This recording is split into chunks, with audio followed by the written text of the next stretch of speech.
Hey guys, welcome back to the channel.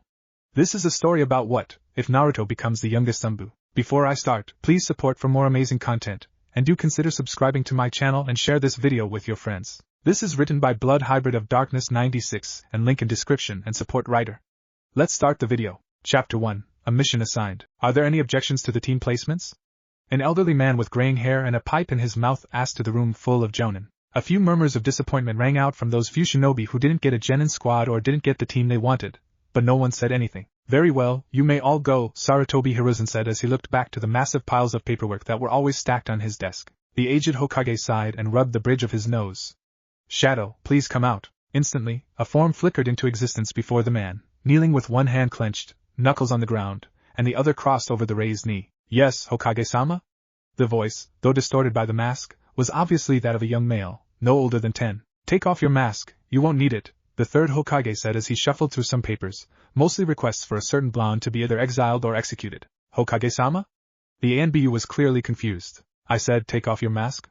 The assignment I'm about to give you won't require it. The anbu slowly, hesitatingly, reached up and removed the mask on his face, which was framed by wild, spiky locks of bright, sun-kissed blonde hair, to reveal the stoic bewhiskered face of one Uzumaki no Mike's Naruto.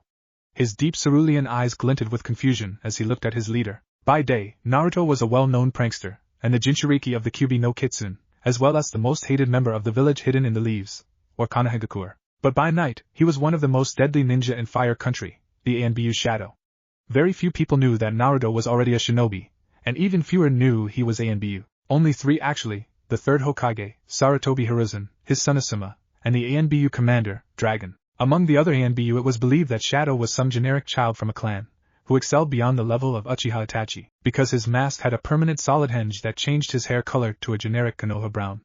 He never spoke, he never interacted beyond hand signals and nods, and he had a reputation for being more bloodthirsty than both Uchiha Madara and Orochimaru combined on the battlefield. Your assignment, Naruto-kun, is to become an academy student and keep an eye on Uchiha Sasuke. After the massacre, he's become a flight risk. I need you to ensure he stays in the village, even if you must beat him within an inch of his life. Hi Hokage Gigi, Naruto said as he stood and assumed his daytime posture, that of a loudmouth prankster who couldn't do a bunshin to save his life. He then handed his mask to the elderly man before him. Does that mean I'll have to act like an idiot all the time and become dead last in the class I'm joining? Hiruzen nodded without looking up at his adopted grandson. Try as they might, the civilian council couldn't stop the Hokage himself from adopting the village pariah. The fact that Konohagakure was legally a military dictatorship didn't hurt either. Naruto sighed heavily and rubbed his temples in a circular motion trying to ward off the headache that was already forming. It reminded him of when he was adopted into the Sarutobi clan. Flashback. Where are we going, Gigi? A 4-year-old Naruto asked as Hiruzen led him along, holding his hand.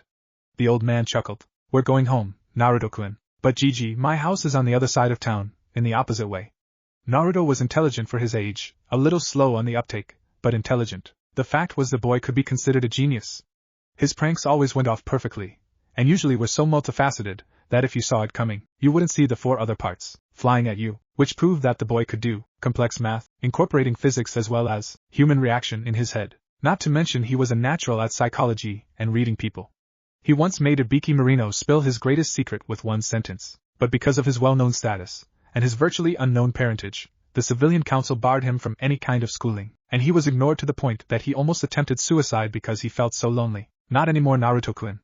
Now you live with me and my family.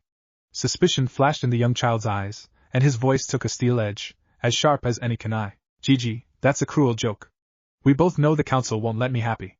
The way he said it, like it was cold, hard, irrefutable fact broke Hiruzen's heart. They have no say, Naruto-kun. My family has legally adopted you, and anyone who doesn't like it will have to deal with it, he stated softly, looking at the boy, who was slowly beginning to realize that it wasn't a joke. His eyes began to light up before something occurred to him. Will I have to call you Tusan now? He sounded genuinely dismayed. Hiruzen chuckled. No, Naruto-kun, you still call me Gigi. I didn't adopt you, my son Asuma did. He felt left behind by the fact his younger sister, now your Aunt Kasi, is having a child in a few months while he has yet to make any move on his crush. So, he decided to adopt you because he knew you needed a family. Asuma-sama? You mean Squarebeard? Naruto asked with a fox-like squint at his Gigi, and the kami of Shinobi had to bust out laughing at the nickname. Yes, Naruto-kun, Squarebeard is your new Tusan. He managed between his laughter. During the course of the small conversation, they had made it to the Sarutobi compound, and were greeted by a small crowd of people. At the front was a tall man with a thin line of chin hair, which connected his sideburns to his chin with a triangular goatee. He wore a standard Konoha Jounin flak jacket, and had a white cloth on his waist. With the kanji 4 fire, his brown hair was swept back behind his headband. An unlit cigarette hung from his mouth, and he leaned against the wall in a relaxed manner, talking to a plain-looking man. On his other side stood a woman of average height, but with a petite build and her stomach heavy with a child. She had long brown hair that reached down to her waist, and was held to the side with a hair clip. A gentle smile graced her face as the man with the cigarette cracked a small joke. Naruto shuffled behind the robe of his Gigi, nervous around so many people, as it usually led to beatings and death threats. Just then, Asuma saw his father and his new son, and his face lit up in a brilliant reassuring smile. "Hey, come on out." With a nudge from the aged Hokage, Naruto shuffled out of hiding and scuffed the ground with his 2 sizes too small sandals. Asuma knelt down and rested his hand on Naruto's head. "It's all okay now, Naruchan. You're home, Masuko," he said quietly so only the boy could hear him as he moved his hand to his shoulder. Tears sprang up in Naruto's eyes as he finally heard someone call him my son, which had been his greatest dream since he could understand he had no family. To be loved. "Two-chan," he sobbed out quietly as he lunged into Asuma's arms and began wailing into his shoulder, as the man wrapped his arms around the boy in a protective hug. "Sure. It's alright now." The boy sobbed harder and wouldn't stop for another hour. And flashback. Over the past 6 years Naruto had been trained to be shinobi, and risen through the ranks quite quickly. He'd been a chunin at the age of 8, Tokubetsu Jonin at 9, and half a year later been put into the ANBU Black Ops. He'd originally wanted to be Kitsune, Fox, but both Dragon and Hiruzen thought it would be a dead giveaway with his hair, so he was assigned to codename Shadow, the only ANBU to not have an animal mask. And he lived up to his name. He could disappear without a trace in seconds. Asuma chose that moment to walk in without knocking. "Hey Pops, hey Naru. What's going on?" "Gigi just gave me an assignment," Naruto grumbled loudly, crossing his arms for added effect, and stuck his lower lip out in a pout. "Two-chan, can you make him take it back?" he pleaded his dad, breaking out his most vicious weapon, the fox eyes begged no jutsu. Asuma nearly caved right there, without knowing what the mission was. What's the mission?" He managed to get out after looking away from his manipulative son. "I have to go to the academy for 3 years and keep an eye on Sasuke. I'll legally be bumped back to civilian until graduation. And then I'll be a genin. Dad, I'll have to go through all that crap all over again." He shouted loudly, quite aware the Hokage had already activated the privacy seals in the room. Asuma looked at his father. "Really, Pops? Plus I have to intentionally be dead last." Asuma groaned loudly and face-bombed. Unfortunately, that is the only way to ensure that he ends up on the same team as Sasuke, considering Sasuke is Rookie of the Year, and doesn't seem to be anywhere close to losing his position. So yes, Naruto-kun must play the part of an idiot. Is he at least getting paid for this? S-rank, every month with his allowance, Hiruzen said calmly without looking up from his papers. It was obviously a losing fight. Suddenly Naruto stiffened momentarily, before relaxing again. "Gigi, Shimura Danzo is about to enter the tower, presumably to request I be immediately trained by Root again, since he doesn't know I'm already a shinobi. How do you, shadow clones, Gigi?" A look of understanding flashed across Hiruzen's face, then a quick sequence of realization, irritation, and pure loathing. "Baka! Baka! Baka!" Each one punctuated by his slamming his face onto the desk while his hands tear at his hair. Both Naruto and Asuma were about to jump forward, fearing the man had gone crazy, but he stood quickly and formed Naruto's favorite hand sign, Kage Bunshin no Jutsu. 3 solid clones popped into being, then immediately began in on the paperwork, grumbling slightly. "How I never connected the dots on that, I'll never know. The professor, my ancient ass." Asuma gaped at his father, then chuckled slightly. Naruto had a much more extreme reaction. He began rolling on the ground clutching his stomach, laughing so hard it could be heard through the privacy seals. "Oh, be quiet, Naruto-kun," snapped his grandfather. Naruto was instantaneously standing at attention, his face completely straight. "Good. Now then, seeing as you start school in 3 months, a year late I might add, you must get into the habit of sleeping during the night, and not taking occasional naps during the day." A look of abject horror came over the blonde Jinchuriki's face. He hadn't actually slept in 3 years, not since the night terrors had begun. "Oh come on Gigi. I'll be fine. Just please don't make me take more than naps." He was on his knees, clawing at the Hokage robes with tears beginning to stream down his face. "Why are you so afraid of sleeping, Naruto-kun? Pops Naru has night terrors. If he's asleep longer than 30 minutes, he begins thrashing and screaming. He woke up Konohamaru quite a few times before he started the nap schedule," Asuma explained as he pulled his son from the ground and gave him a fatherly hug while shushing him quietly. While Naruto was a hardened warrior, he was still a child who cried for his daddy. Asuma still didn't know what the terrors were actually about, but he knew they always left Naruto absolutely broken, clinging to him for days on end. He wondered what could make one of the deadliest ninja in Fire Nation cry like a baby and act like a scared 4-year-old again. But then again, he really didn't want to know. Shock registered on Hiruzen's face, and he looked at Naruto, who was cowering behind Asuma, an action so unusual the past few years. It made him realize just how bad the dreams must be. Very well, but you must act like a 10-year-old boy who has had no previous training, understood? Naruto nodded quickly, fully willing to act like a loudmouth idiot 24/7 as long as he didn't have to sleep long enough for the dreams to set in. Okay Naruto-kun, go home. You have some adjusting to do. Chapter 2, The Start of School. 3 months had passed quickly for Naruto, but conversely they were the longest months of his entire life. Every day dragged on for an eternity, and every week flashed by in a blink. If you don't know the feeling, you have never been to public school. The entire summer had been filled with Naruto trying to adjust to not going out on missions, or standing guard over something every night, to being a normal 10-year-old boy. The boy was miserable. He had to stay inside the Sarutobi compound at night, because the villagers, ignorant to the fact he could kill them before they could draw a breath, still attempted their ritualistic beatings of his person. So he did what any 10-year-old anbu turned civilian would do during the darker hours. He planned his pranks, and then he sprang them the next day. It would get boring otherwise. But, as Naruto walked to the academy beside his adopted father, he could hear the whisper of the shinobi hopefuls about him. Well, the whispers, and then the ungodly shriek of the ultimate bane of sensitive ears. The pink-haired band young girl by the name of Harino Sakura. Who's that Ino pig? Came the shrill scream, which was apparently supposed to be a whisper. Naruto was in mere moments, rolling on the ground, clutching his ears, a thin trail of blood flowing between his fingers on both sides, screaming in absolute agony. Oh Kami, make it stop! For the love of the Shinigami, someone make it end! Echoed throughout the entire village. Elsewhere in the village, a very cold shiver ran down the spine of one very average-looking woman. Well, average except for one trait, her bright bubblegum pink hair. Why do I have a sudden urge to strangle my daughter? One bemused Harino Miyabiki asked out loud, to which several of her fellow council members snickered quietly. Back at the academy, Naru, I think you can let go of your ears now. The prank is over, Asuma sighed as he watched Uzumaki Sarutobi Naruto slowly rise from the ground, wiggling his pinky in his right ear. What? He shouted, quite obviously unable to hear for the time being. The prank is over. Asuma shouted. What prank? Someone played a prank? Asuma's face faltered as he realized his son wasn't joking, he really had been affected like that. Stop shouting, you baka! Was quickly punctuated by another scream of agony. Asuma stepped over to the perpetrator, and grabbed her face, lifting her effortlessly by her jaw. Either shut up and stop hurting my son, or I swear to Kami-sama, you will never speak again, he growled threateningly as he glowered at the now terrified banshee. Do I make myself clear? All he got was an enthusiastic nod in response. He let her fall out of his grip as he stepped back to Naruto and helped him. When he got the attention of the boy, he mouthed some words. Okay, good luck, and remember, class moron. Naruto merely nodded and shot a hateful glare at Sakura, who wilted even further. He stalked past and entered the building, leaving everyone else outside. Class didn't start for another 30 minutes anyway. He also managed to notice the obviously very shy girl shadowing him. He cast a discreet glance at her. She stood with her knees together, and her feet pointed inward, indicative of extreme timidness. His short indigo hair was cut Heim style, with 2 bangs framing her face, while the rest barely reached her ears. She wore a beige jacket and matching blue shinobi pants and sandals. Her eyes were a light lavender, and held great gentleness in them. Hyuga Hinata, Naruto thought to himself. He had heard from some of the Hyuga ANBU members her general description, and how she was apparently unfit to be the Hyuga heiress, simply because she was kind and couldn't perform the Juken properly. She likely doesn't have the same elemental affinity as most Hyuga. The Juken is made specifically for the earth affinity, and so is rigid and stiff. Considering all I heard about how she can dodge anything effortlessly just by twitching, I'd guess she has a more flexible body type, likely a fire or water affinity. Naruto shrugged to himself and continued his walk to class.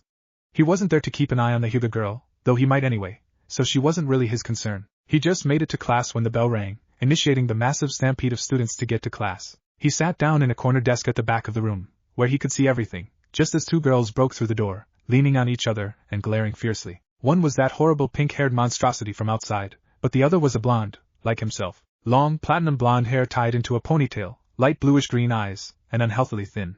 This must be Yamanaka-sama's daughter Ino, also not his objective, but interesting nonetheless. One could tell from her half-hearted glare at the bubble, that she wasn't really interested in their competition, but kept it up for appearances. First. They both shouted at the same time. Must these insolent whelps be so loud?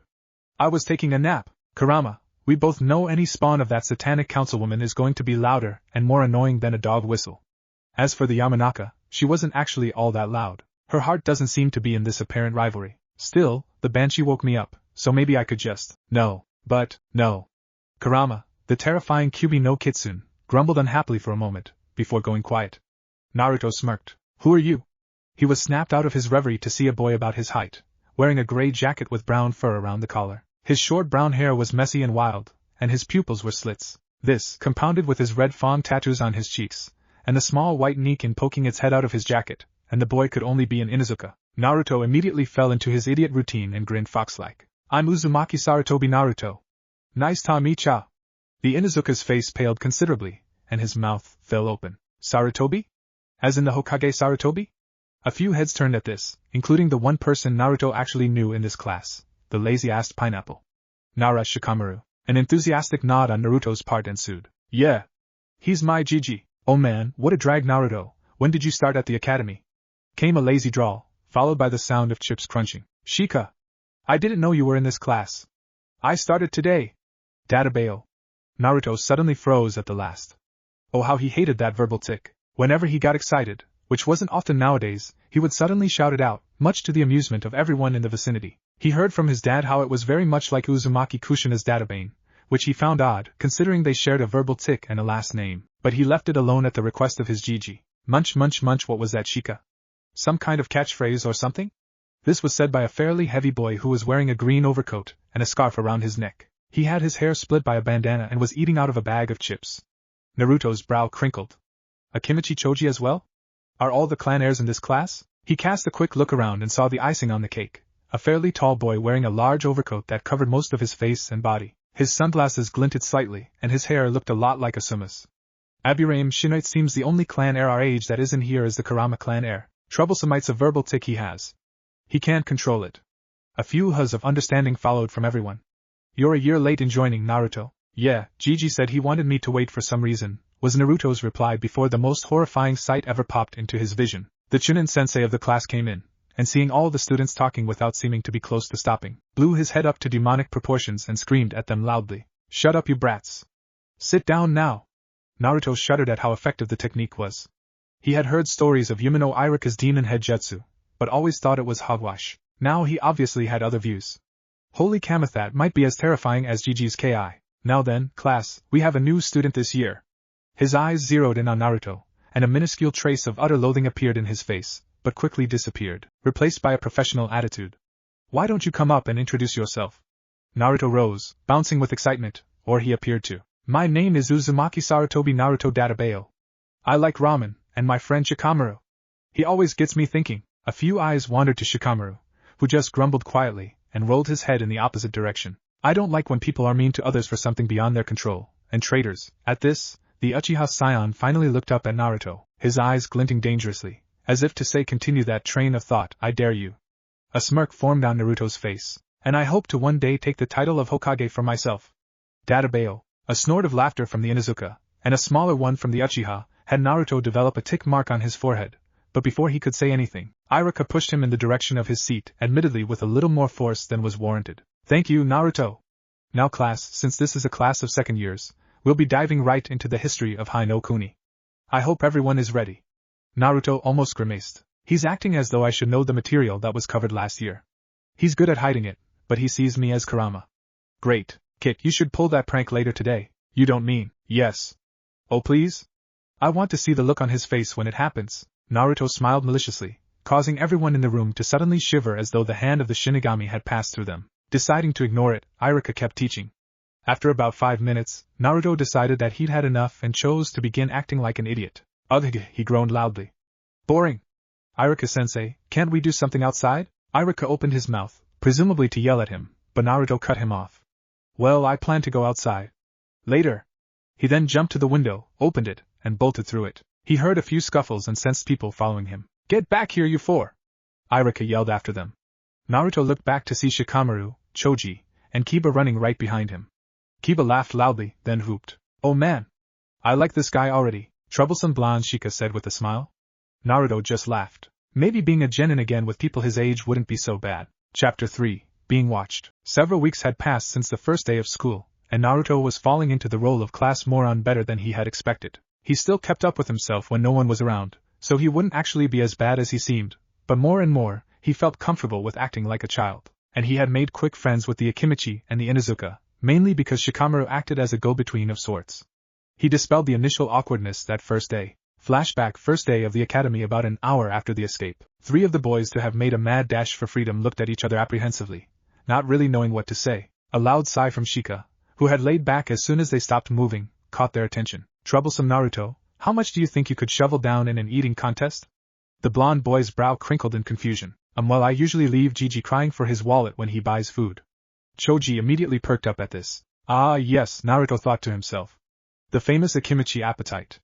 Considering their jutsu are caloric-based, the Akimichi take eating very seriously. Evidently all those stories of eating contests leaving restaurants without supplies weren't exaggerated.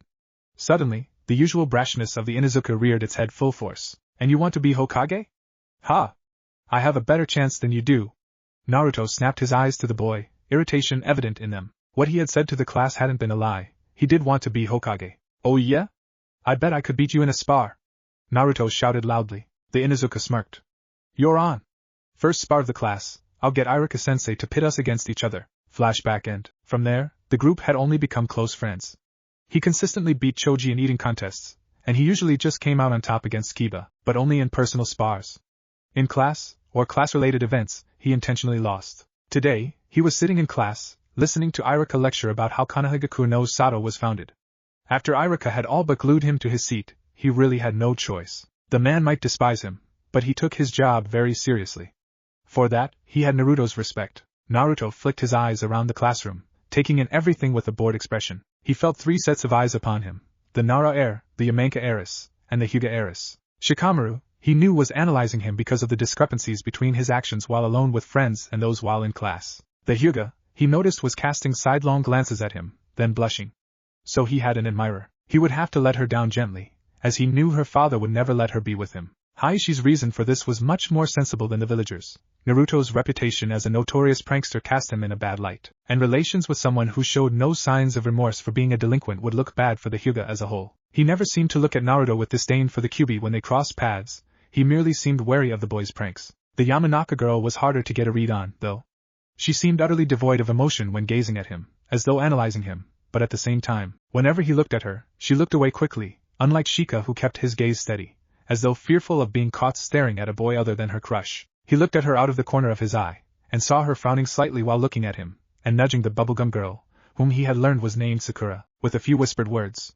Despite the fact that she was whispering so quietly it appeared Sakura could barely hear her, despite being less than a foot from her. Naruto heard her clearly thanks to his enhanced hearing, a gift from Kurama when they first met. Hey forehead, is it just me, or does something seem off about that Naruto kid? He's obviously an idiot, but he's always trying to hang out with Sasuke-kun, almost like he's watching him. Naruto grimaced. While it seemed he was found out, he knew it was just idle speculation by a member of a clan full of mental specialists. He spent just as much time trying to be friends with the Uchiha as with everyone else. Right at that moment, Iruka called a break for lunch, and Naruto was the first one outside, stretching his arms in the sun and groaning happily. He much preferred being outside in the sun than inside in the air conditioning.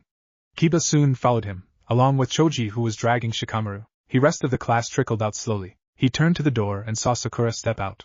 She saw him and a look of fear flashed across her face, then she hightailed it to the opposite end of the lunch yard. Naruto shrugged and looked around for some place to sit. He noticed a mane of black duck ass sitting alone under a tree, eating out of a bento. A small frown graced his features as he watched Sasuke. That lonely look in his eye. He's a lot like me before Tuchan adopted me, and even though I'm mostly alone. He walked over, his own bento still in the bag, and sat down next to the Uchiha silently, then began eating. Sasuke looked at him sideways, a small glare in his eyes. What do you want, dope? Go away. Naruto merely kept eating. Sasuke turned to face him fully, his normally stoic and uninterested face full of anger. I said go away. No one should be lonely, Sasuke. That is the path of a traitor, Naruto said quietly. He felt the Uchiha stiffen. Dope, I saw the look in your eyes, Sasuke. It was the same as mine, before I was adopted. You're adopted?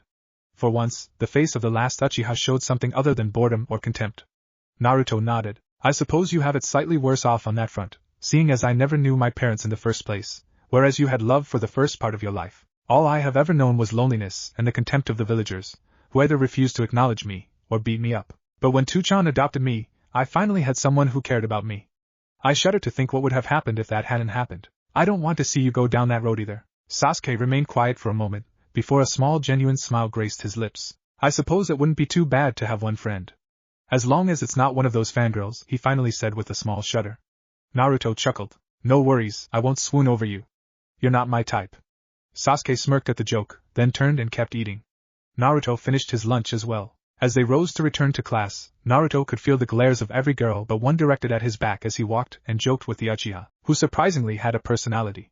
That one girl's glare was directed at Sasuke, who seemed to either not notice or not care. They walked into the academy together, acting like they'd been friends forever. Chapter 4, Iruka's Bad Day. Naruto was wearing his best shit-eating grin and looking at Iruka smugly. Iruka, however, looked like a blood vessel was about to pop in his forehead as he glared at the demon brat while they stood in front of the Hokage. Naruto-kun, would you care to explain?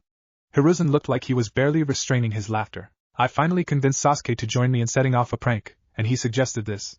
He snickered. Said Uchiha was standing on the other side of him, hands in his pockets, trying his absolute best to not die laughing whenever he looked at Iruka. Yumino Iruka was covered head to toe in many different colors of paint, baking powder, tar and feathers, and even some cow manure. Sasuke suggested this? The third Hokage looked a little skeptical. Well, Gigi, he suggested the paint, but that's small thinking. I might have tweaked his plan a bit. At this, Hiruzen chuckled heartily as Sasuke snickered quietly. In the 3 months since Naruto had approached Sasuke at lunch, the two had become very good friends. Sasuke had even started hanging out with Naruto's other friends, much to his fangirl's dismay. And how exactly did 2 academy students pull off this sort of thing on a chunin? Iruka grumbled under his breath. Flashback earlier that day. Iruka walked into the classroom slowly, looking at a note on his clipboard and talking to Mizuki. He glanced up momentarily to see Naruto, Sasuke, and their friends sitting quietly. Alarm bells immediately went off in Iruka's head at this. He broke out in a cold sweat. Iruka, what's wrong? Naruto is sitting quietly. Mizuki went pale and snapped his gaze to the blonde, who suddenly smiled and did a half-ram seal. Before they could react, Iruka and Mizuki were confined in a small barrier that glowed green. Well, Iruka-sensei, it seems you're a little caught up this morning, Naruto quipped, causing his friends to laugh. Naruto-san, it is illogical to confine our teachers, because they have to teach us, called out Abirame Shino from the back of the class. Naruto flapped his hand dismissively. Class is cancelled today, Shino. Small hums echoed around the room. Instead, we have art class, Naruto added with a devilish smirk. Moments later, anguished cries echoed throughout the village. More than a few people said prayers for whomever had been taken. Flashback end. So you used a level 3 seal to confine your teachers, then had the class help you cover them in various substances. I have to ask, Naruto-kun, where did you learn a level 3 barrier seal? Hiruzen questioned. Naruto shrugged nonchalantly. Tuchan started teaching me seals last week. He jumped right through levels 1 and 2 when I basically blew through them. He said he can only teach me up to level 3 though. That's because he himself only knows up to level 3. As it is with any shinobi who learns seals but doesn't become a seal master. Damn, I was starting to like Fuinjutsu too. A loud whap followed by a whine and Naruto holding his head brought attention back to Iruka. Can we get back to the topic on hand? Iruka-kun, I would appreciate it if you didn't hit my grandson. Iruka grimaced but bowed slightly. Now then, obviously I cannot let this go unpunished, Naruto-kun. And since Sasuke was a major player in this prank, he too must be punished. Hi, Hokage-sama. I accept the consequences of my actions, though I don't regret doing it, Sasuke said. Naruto chuckled and it occurred to him, had this not happened, Sasuke might have a mentality of I am an Uchiha, you can't do anything to me. Evidently this also occurred to Sasuke, as he shuddered slightly and leaned towards his friend. Why do I get the feeling I almost became a pompous ass with a superiority complex? He whispered. Maybe because you would have, came the snarky reply.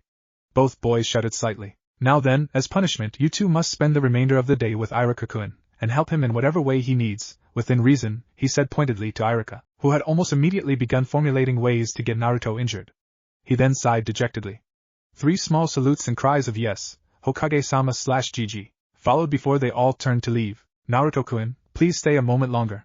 Naruto stopped and turned as Sasuke and Iruka stepped out, both curious. Once the door closed and the privacy seals were activated, Hiruzen sighed and pinched his nose. Naruto-kun, I thought I asked you to ensure Sasuke Uchiha remains loyal to Konoha, not turn him into a delinquent. GG, by being his friend, and by having him develop more friendships, I'm ensuring he remains loyal. You're the one who taught me kindness and understanding are the path to peace. Plus, he even admitted that while he still wants to avenge his clan, he's more focused on not betraying his new friends to do it. Hiruzen jerked back in slight surprise before he smiled. Then I must commend you. Although I have noticed his grades dipping slightly lately, he doesn't spend so much time studying anymore. He's spending more and more time with Kiba, Choji, Shika and me. A small awe ensued. Alright then. You may go, the Sandame said as he waved his hand and turned back to the paperwork he and his shadow clones were working on. Naruto smiled, waved, and left. He found Sasuke and Iruka waiting outside the tower. Let's go, you brats. I need to go home and shower, then I have errands to run, Iruka said irritably, with a glare at Naruto, but only mild annoyance towards Sasuke. Both boys noted this, but only Sasuke was confused by it. They walked in silence through the village, until they reached an apartment complex very close to Naruto's old one. Once they got inside, Iruka harshly telling them to sit on the couch and not touch anything, he went to take a shower. Naruto, being who he was, got up and looked around the room. He saw several pictures of a younger-looking Iruka with a civilian man and a kunoichi. He bore a strong resemblance to the kunoichi, but had the civilian's hair color. Are these Iruka-sensei's parents? They must be. He doesn't have any siblings as far as I know, and he never mentions anything about any friends, like Mizuki-sensei does. I wonder what happened to them, Sasuke said after joining Naruto at a picture of Iruka riding on the man's shoulders while the kunoichi smiled gently. They died in the Kyuubi attack, came a sad voice behind them. They turned to see Iruka toweling his hair wearing only pants. My mother was in the same graduating class as the yandame, she was kunoichi of the year. My father, well, he was a stand-up comedian. They met at one of his shows. Oh, I'm sorry about your parents, sensei. If it makes you feel any better at all, I was told my parents were killed during the Kyuubi attack too, but I never knew them. Naruto looked at the picture again sadly. I guess it hurts more to lose the ones you love than to have never known them in the first place. Iruka looked at Naruto for a moment, confusion written on his face, before his features softened slightly. No, if you knew your parents and lost them, you can at least remember the good times you've had with them. If you never knew them at all, and have only known misery, then you have nothing to look back on. Sometimes it's easy to lose sight of what others have lost when you're so focused on your own pain. Naruto looked at him sideways, then nodded imperceptibly, letting Iruka know his apology was accepted. You know what, boys? My errands aren't that important anyway. Have you two eaten? Both Sasuke and Naruto shook their heads. Not since breakfast, Sasuke said. Iruka smiled. Why don't I buy you two lunch? Where do you want to go? Sasuke's eyes widened and he cast a fearful glance at his friend, before trying to subtly let his sensei know that was a bad idea. Naruto was too fast though. To Ichiraka ramen. And suddenly, both Sasuke and Iruka were fluttering along behind the blonde, who had a death grip on their wrists, like paper flags as the boy ran straight through the streets, plowing through anyone in his way, to the Ichiraka ramen stand about 3 streets away from the Hokage Tower. In the Hokage's office a few minutes prior, the Sandaime Hokage, for no discernible reason to anyone, including himself, suddenly began laughing hysterically, with a feeling as though many thousands of Ryo had stopped screaming in terror in his wallet. When his secretary peeked into the room fearfully, he began laughing harder. Hokage-sama, what's so funny? I don't know, he gasped out. After a few moments, he calmed down enough to talk normally. Oh, I get the feeling Iruka-kun is going to hate Naruto-kun for another reason altogether after today. To Ichiraka ramen! Came a loud cry from the open window. Hiruzen froze momentarily, before breaking down laughing again, clutching his stomach and falling out of his chair. Now he knew why Iruka would hate Naruto. Inside Ichiraka ramen, old man! 30 miso with extra pork. Iruka and Sasuke were suddenly not flapping in the wind, but were instead seated at the bar of a ramen stand. Coming right up, Naruto. The usual, Sasuke? Please, came the side reply. And for you, sir? It took Iruka a moment to realize the question was directed at him. Oh, 1 shrimp please. A nod from the elderly man behind the counter was all the confirmation he got. He never noticed the devilish smirk on Tochi Ichiraka's face. Obviously he was missing something. A loud squeal was heard, before a white and brown blur shot over the bar and glomped Naruto. The blur resolved itself into a pretty girl with light brown hair and a white ramen cook outfit on, including a white bandana in her hair. I am Nei, get off. I was here yesterday. Oh, I can't help it, Naruto-kun. You're just too adorable. The girl replied as she squished the young blonde in a hug, his face pressed into her growing cleavage. She only finally let him go when Naruto's order was placed on the bar.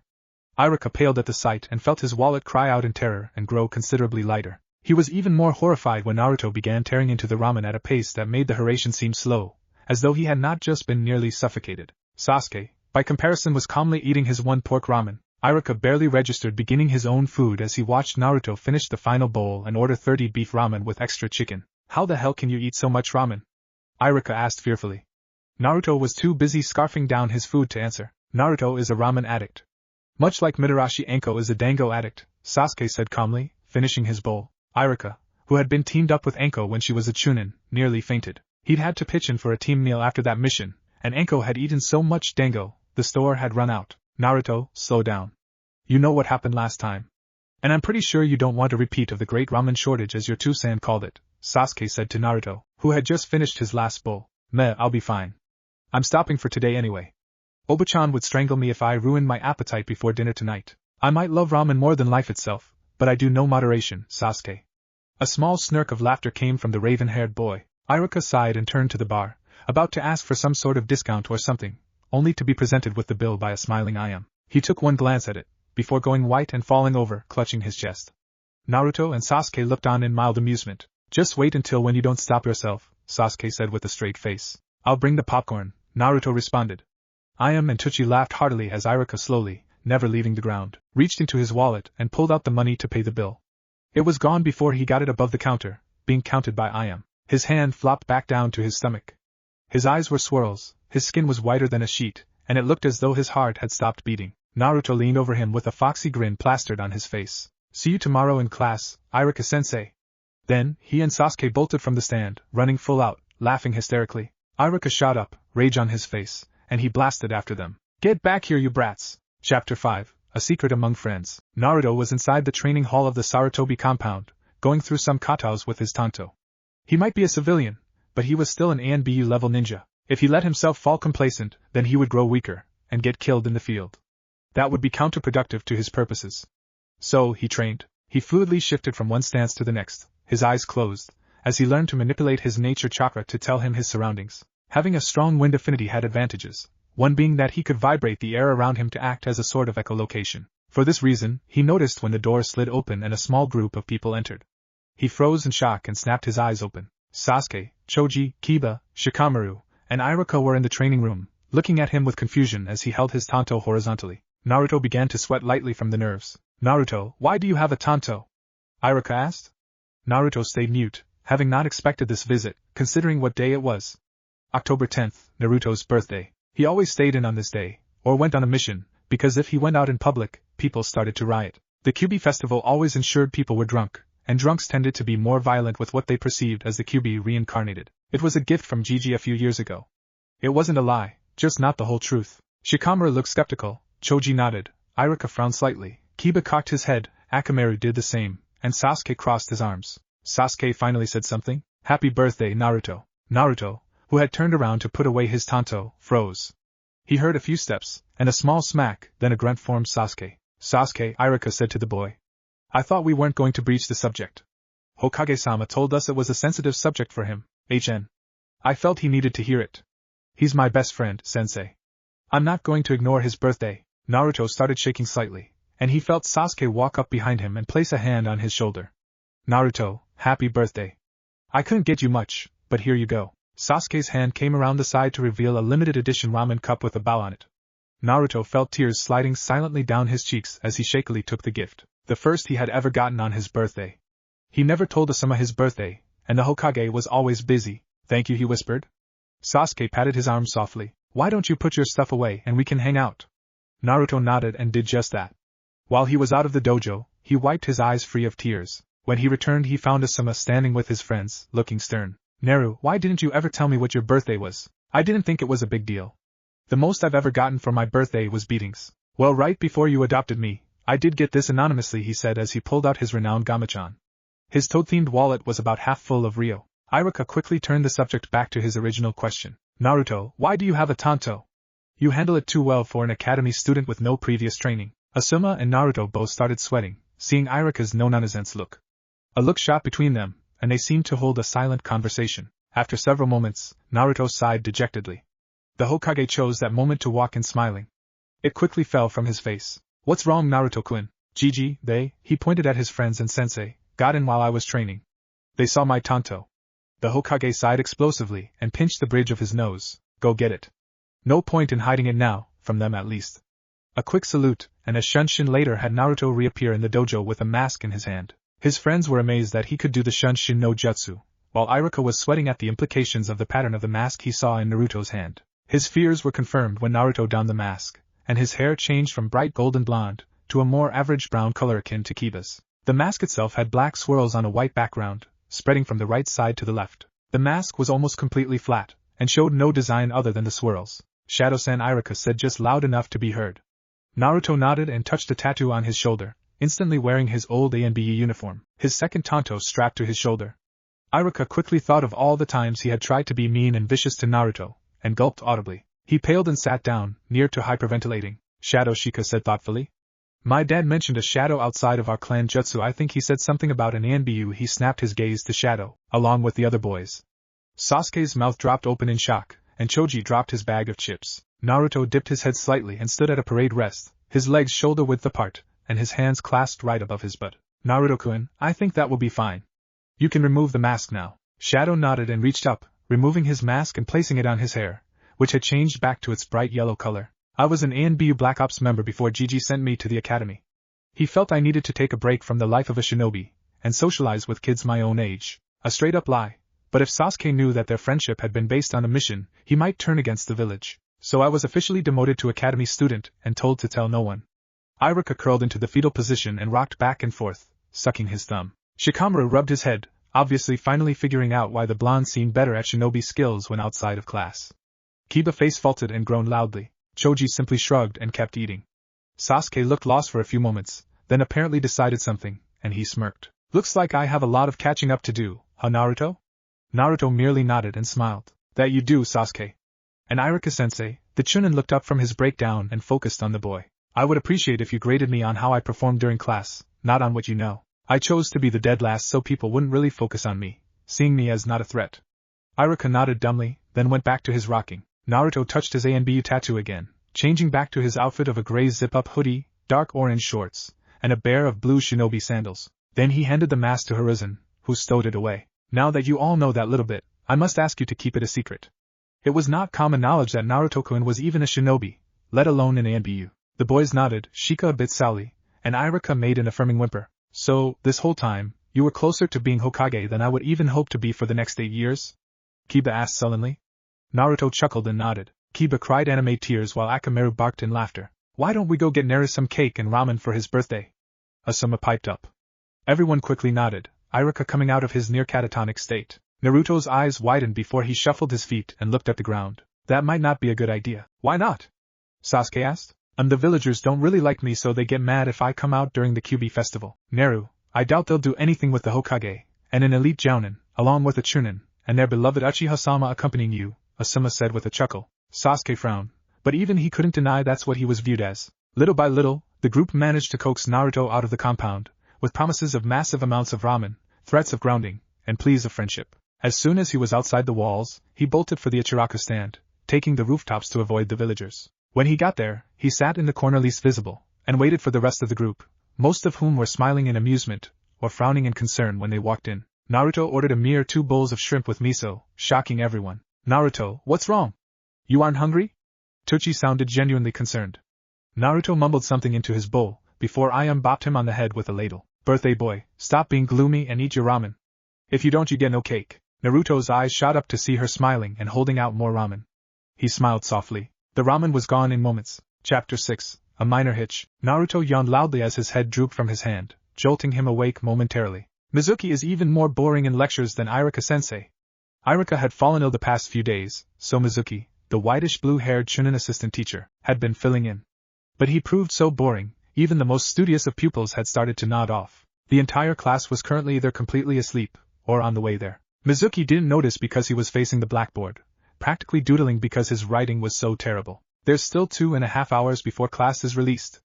Naruto don't falls. Naruto's head finally snapped down from his supporting hand, ramming into the table with the force of gravity, but he was dead asleep. The 7 months of having to get up early for the academy, combined with the fact he only took naps every now and then, and Naruto had become increasingly drowsy and unable to do anything.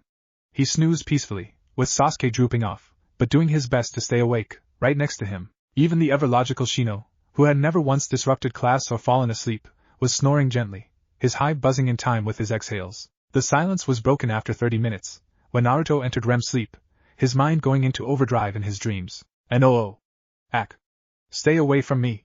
A loud scream ripped through the classroom, jolting everyone awake, and causing Mizuki to turn around. Everyone looked to the blonde to see him thrashing violently, screaming bloody murder, tears so obviously glistening on his cheeks. No! Please! No arrrrgg. Sasuke tried shaking him awake, only for a hand to flail about and smack him in the face. As time slowly progressed, Naruto's thrashing became ever more violent, his screams louder and more anguished. At some point, Mizuki had moved everyone out of range of his motions, which had increased to the point he fell out of his chair and was on the floor. Just as the teacher was about to call for the Hokage, Naruto curled into a ball and whimpered piteously. Sasuke stepped forward cautiously and gingerly laid a hand on Naruto's side, only for the boy to flinch violently and resume thrashing and screaming. He got so loud, the teachers down the hall shouted at Mizuki to keep quiet. What's wrong with him? Ino shouted, covering her ears. Troublesome, I think he's having night terrors. Shikamaru looked both worried for his friend, and angry at him for disturbing his sleep. At that precise moment, Naruto let out a wordless scream so blood-curdling and loud, if they hadn't been covering their ears, the class would all be permanently deaf. The scream echoed throughout the village, thanks to the acoustics of the location of the academy, and the older generations all felt a chill down their spines. More than a few ducked under or behind something, cowering in fear. At the village gate checkout station. What the fuck was that? Kotetsu looked terrified. It sounded like the QB. Izumo looked even more scared than his partner. The eternal Chunins turned to the only Jounin in sight, the team leader of the mission that had just returned. A cigarette fell to the ground and soft brown eyes widened in alarm. Naruto! Asuma sprinted off without another word, worry etched into his face as he bolted and barreled through anyone in his way, civilian and shinobi alike. He only stopped when he heard one merchant, whom he had never cared for, because of how he treated Naruto, said something loudly. Shakily, but loudly. Looks like that fucking demon finally showed its true colors. And near our children? The Hokage will be put on trial for this. The temperature in the immediate area dropped 30 degrees in a matter of seconds, and everyone cowered in fear. All the civilians turned to see Sarutobi Asuma, elite Jounin of Konohagakure no Sato, son of the third Hokage, and adopted father to Naruto Uzumaki, glaring at the man with pure hatred, his trench knives gripped tightly in his hands. He stalked over to the fat Slav who had spoken and slammed his right blade into the man's shoulder. The man, term used loosely, opened his mouth to scream, but found the other blade held to his throat. That 11-year-old boy is my son. And you just committed an act of willful treason, you scum shitbag. The face on the jelly donut paled from both fear and from minor blood loss. Now since I have somewhere to be, I will leave you in the care of Borsan, who will kindly escort you to the ANBUTI department. I suspect Marino Ibiki would like a new toy. Instantly a Bormasked ANBU appeared, his arms crossed, and nodded, taking hold of the fat blob who had once been an influential merchant. Asuma ripped his trench knife out viciously and sprinted away once more, heading with all possible speed to the academy. He didn't notice an off-duty kunoichi nearby, who watched the whole thing. Blood-red eyes watched the retreating form of the man hungrily. Who knew Asuma-kun could be so hot when he's protective? Hokage Tower, when the scream ripped through, Hiruzen shot up from his chair, alarm on his face. He knew that scream. He had watched Naruto fall asleep a few months ago, and hadn't woken him up in time. He bolted for the door, robes flying and hat falling to the ground. He couldn't care less. His grandson was in pain. He pushed right through Danzo, who had been about to knock, without a word, sprinting for all he was worth to the academy. About a block from the door, he met up with Asuma. The two sprinted together wordlessly, literally kicking the doors open to save time. When they got to the class they knew Naruto was in, they blasted through the door to see the blonde thrashing on the floor, more specifically on the steps between desks, and screaming hysterically. Asuma shot straight to him, pushing through the students in his way, who were treating it like some kind of sick show. Hiruzen looked around to take stock. Most of the children in the room had fear written on their faces, and Mizuki was torn between utter loathing and total glee. Hiruzen scowled, but couldn't do anything about it. Asuma, who was kneeling next to his son, was trying his best to avoid getting hit by the flailing limbs. Naruto! Calm down, I want my Tiyuu-chan. Stay away from me. Asuma reached out and grabbed Naruto as best he could and lifted him into his arms. He rocked gently and began stroking the blonde's hair softly. He chanted an old nursery rhyme under his breath. Little by little, Naruto calmed down, but he still whimpered piteously and kneeled in fear. "Tu-chan," he cried into his dreams. "Don't leave me." Asuma felt his heart break. Now he knew at least part of what Naruto was so terrified of. The boy curled into a ball in his arms and turned into his chest, crying freely and whimpering in fear. When he felt Naruto was okay, he shook him, trying to wake him up. He succeeded. The sea blue eyes snapped open, and before Asuma could react, one of his trench knives was pressed to his throat, the point up under his chin, ready to be plunged through his brain, before the cerulean orb seemed to recognize him. Tu-chan, he dropped the knife into his dad's lap and threw his arms around the bigger man's shoulders. His tears felt hot on Asuma's neck, but he didn't mind. He rubbed Naruto's back soothingly. Hiruzen, meanwhile, was frantically checking to see if anyone who didn't know Naruto's secret had seen the quick movements after his eyes had snapped open. He felt assured no one had, and sighed quietly. Not one person noticed two sets of eyes widening in amazement. Soft lavender, and seafoam green. Chapter 7, Reminiscing. Naruto was pacing his room, wringing in his hands an old piece of cloth. His younger cousin, Konohamaru, was sitting on the bed coloring and swinging his legs while happily humming. The reason for Naruto's nervous actions was simple. Kurama had told him his secret was known to those outside his friends. Neither knew who or how, but someone knew he was an ANBU-level shinobi, or at least strongly suspected. Hiruzen had noticed that his non-biological grandson was agitated, which usually spelled utter chaos for the household, and sometimes the whole village, and so wisely, with great decorum and grace expected of the Hokage, fled in terror to the Hokage Tower, not even bothering to make sorry excuses. When Asuma came back from a small mission, seeing his father cowering slightly behind his desk, and asked why, his answer was a very nervous. Naruto has been restless these past few days since the school incident. His reaction was quite dignified, as was his father's. He screamed shrilly and bolted to the opposite end of the village, presumably to either his Jounin apartment he never used, or to that of either Mito Gai or Hataki Kakashi, his 2 friends from the academy and fellow jounins. For several days after, the 3 of them, in addition to several other shinobi and kunoichi they frequently dealt with in a friendly light, were tense, jumpy, and at times downright terrified for no discernible reason. But to any who knew the group, no larger than 15 people in total, excluding the 4 academy students Naruto called friends, the reason was actually quite obvious. When Naruto got agitated, bad things happened. Sometimes he would do massive amounts of pranks to help focus his mind and work through his issues. Other times, he would request missions that would normally kill him were he not a coiled ball of deadly energy.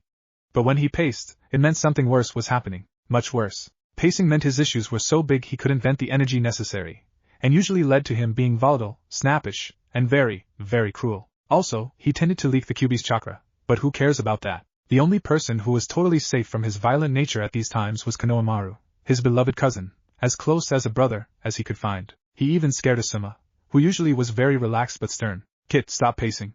You're making me nervous. Kurama yawned lazily. You should be nervous, Fleabag. If someone knows, they might slip or try to blackmail me.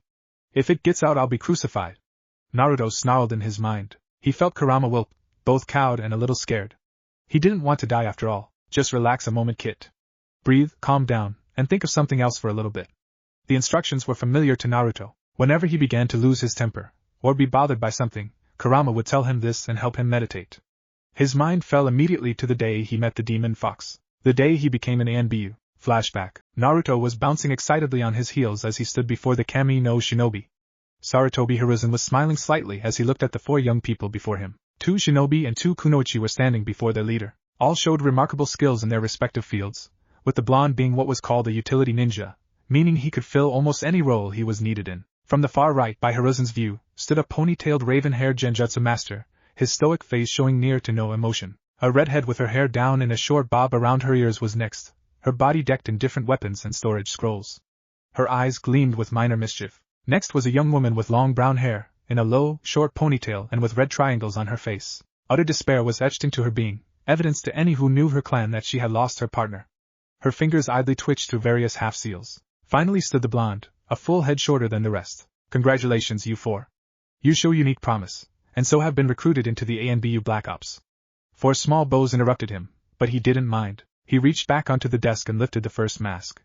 It was shaped and styled into the face of a weasel, with dusky red accents. He held it out to the raven-haired young man, who took it gently, almost reverently. Uchiha Itachi, from this day, you no longer exist as you.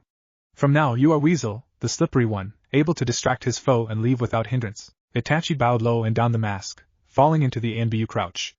Hiruzen moved forward, grabbing the next mask. Akimichi Saraku, from this day, you no longer exist as you. From now you are Bear, the fierce one, always head first into the fight and covering her comrades. The girl squeaked happily and donned the mask, also falling into the ANBU ready crouch. Hiruzen moved. Inuzuka Nesomi, from this day, you no longer exist as you. From now you are Wolf, the protector.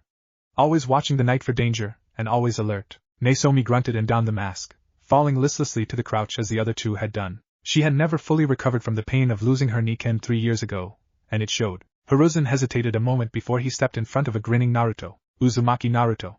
You are a special case, the boy's face fell. From today you no longer exist, as any living form.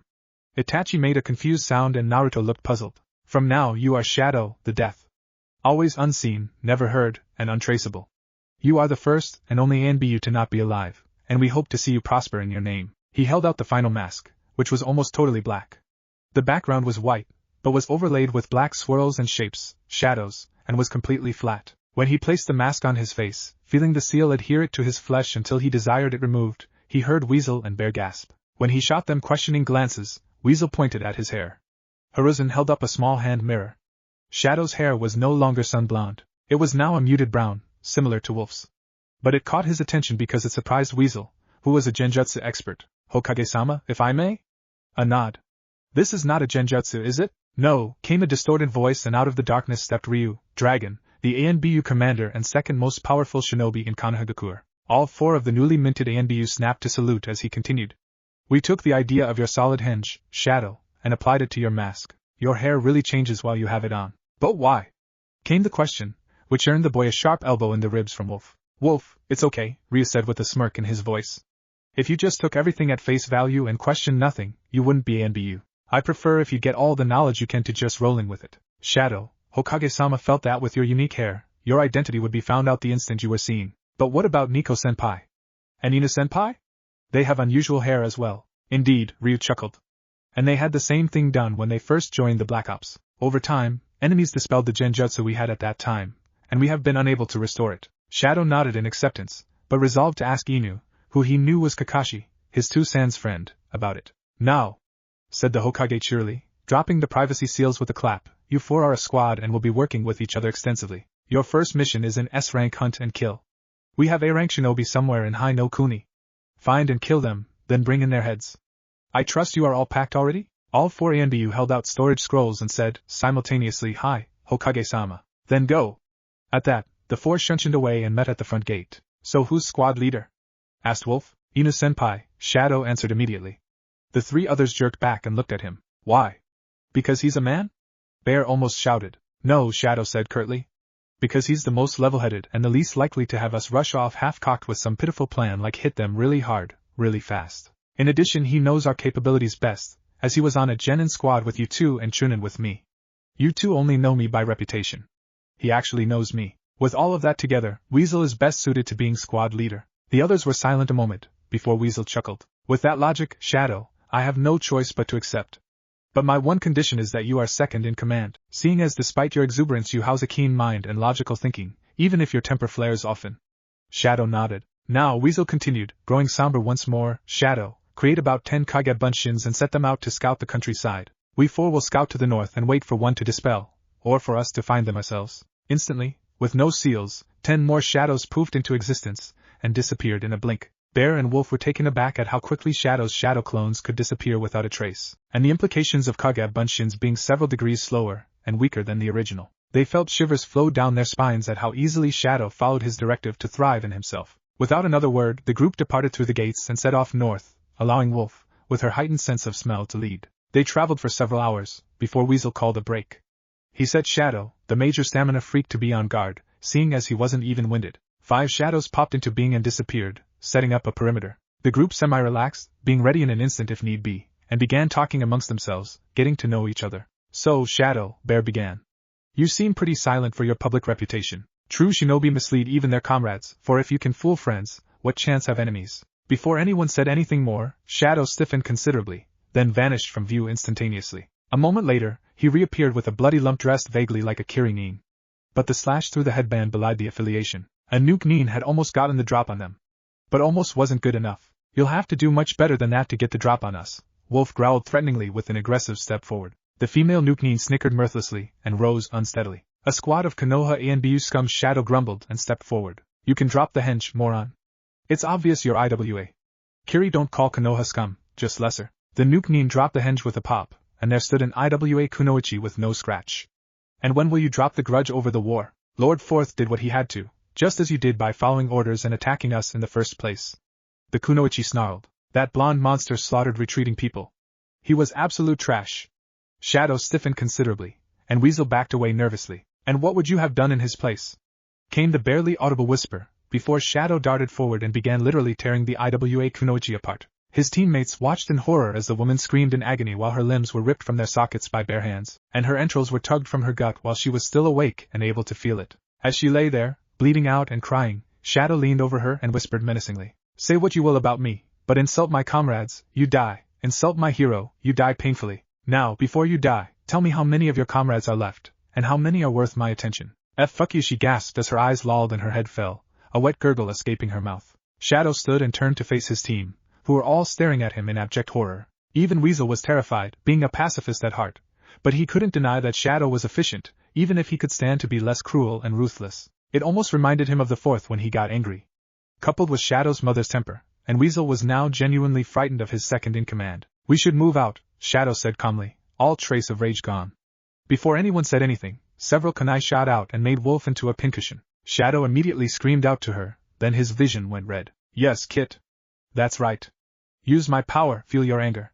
Unleash fury. Naruto heard a very deep, rumbling voice in his head, but he couldn't see anything past the red in his vision, couldn't think past the overwhelming fury of the loss. He vaguely heard agonized screams, and felt warmth on his arms, but couldn't comprehend past that. Naruto snapped forward, pulling himself from the memories.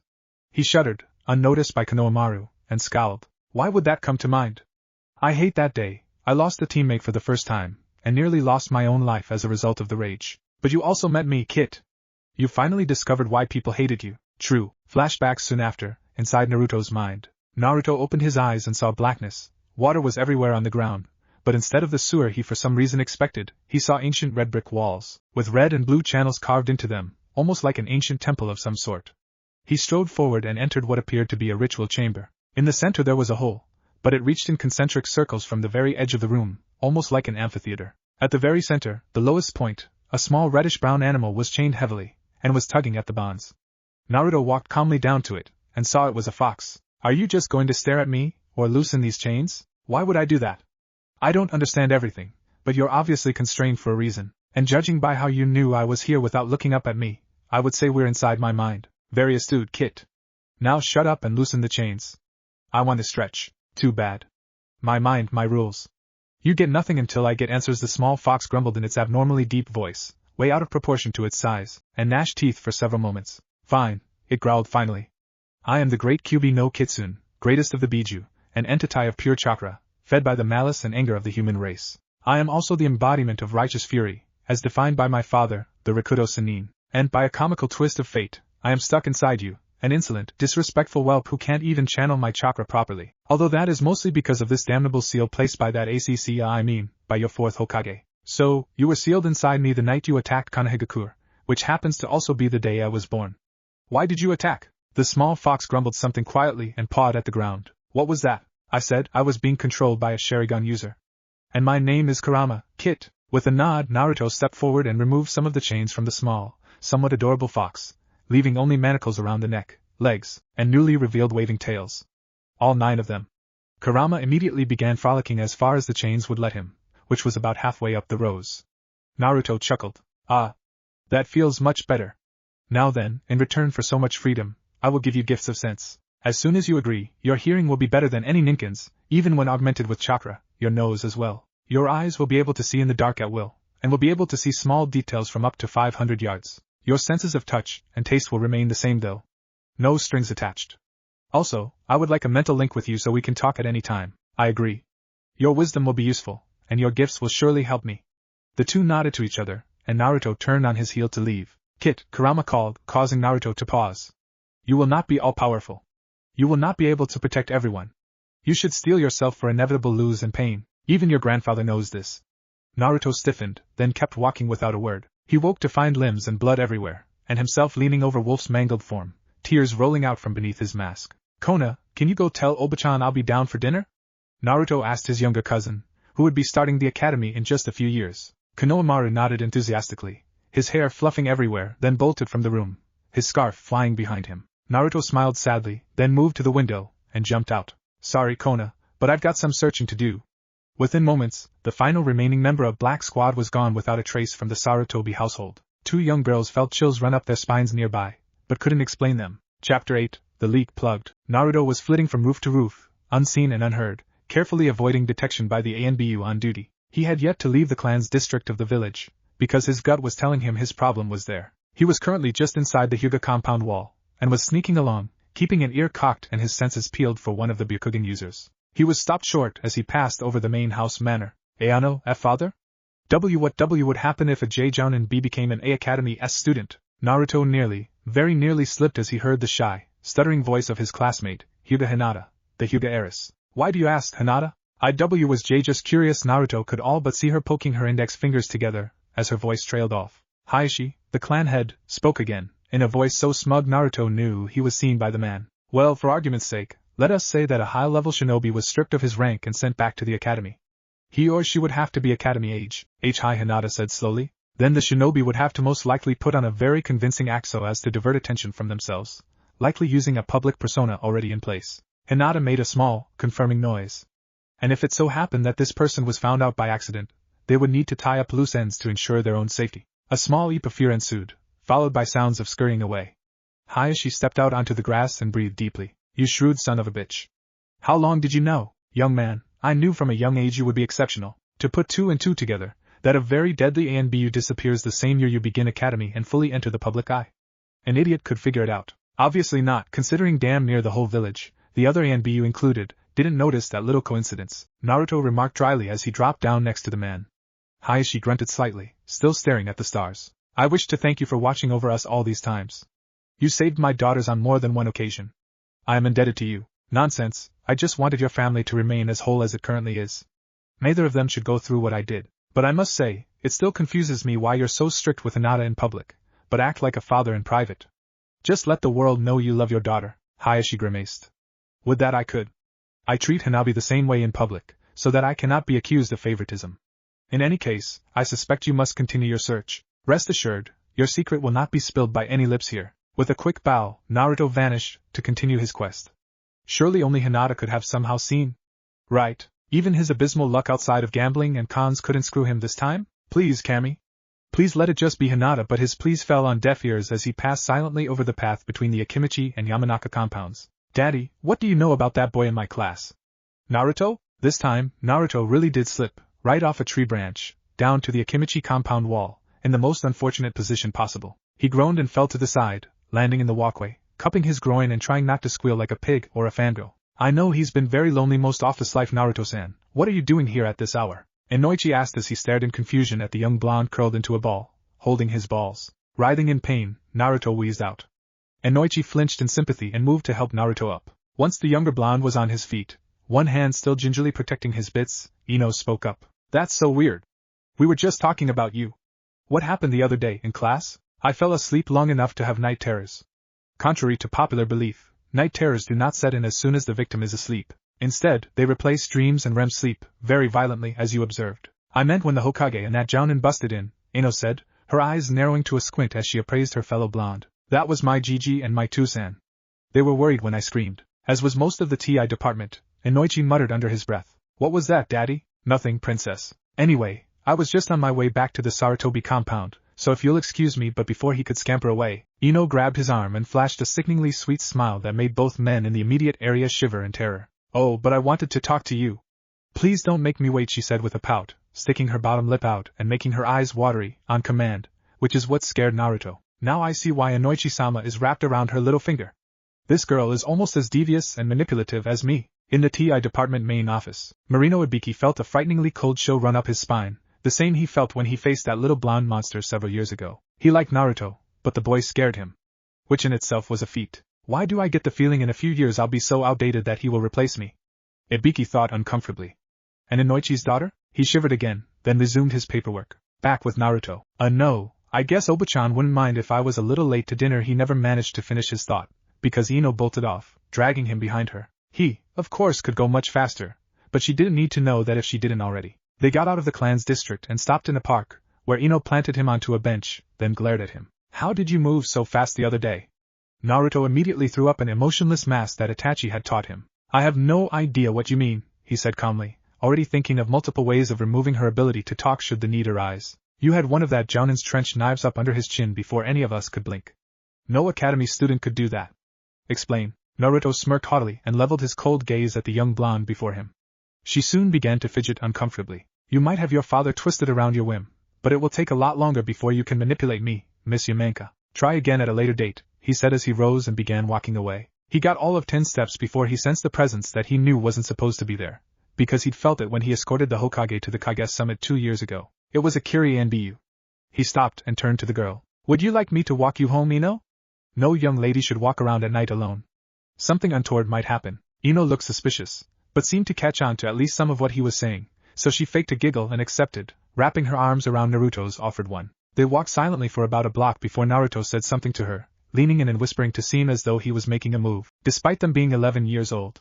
They both were going through puberty anyway, so Naruto wasn't scared. Oh, the wonders of having an advanced nose, like knowing when a girl is going through puberty sooner than she should. I'll tell you this, I'm much more than I seem, and letting that become common knowledge would be very bad. There is a Kirin following us, but I'm not sure which of us is the target.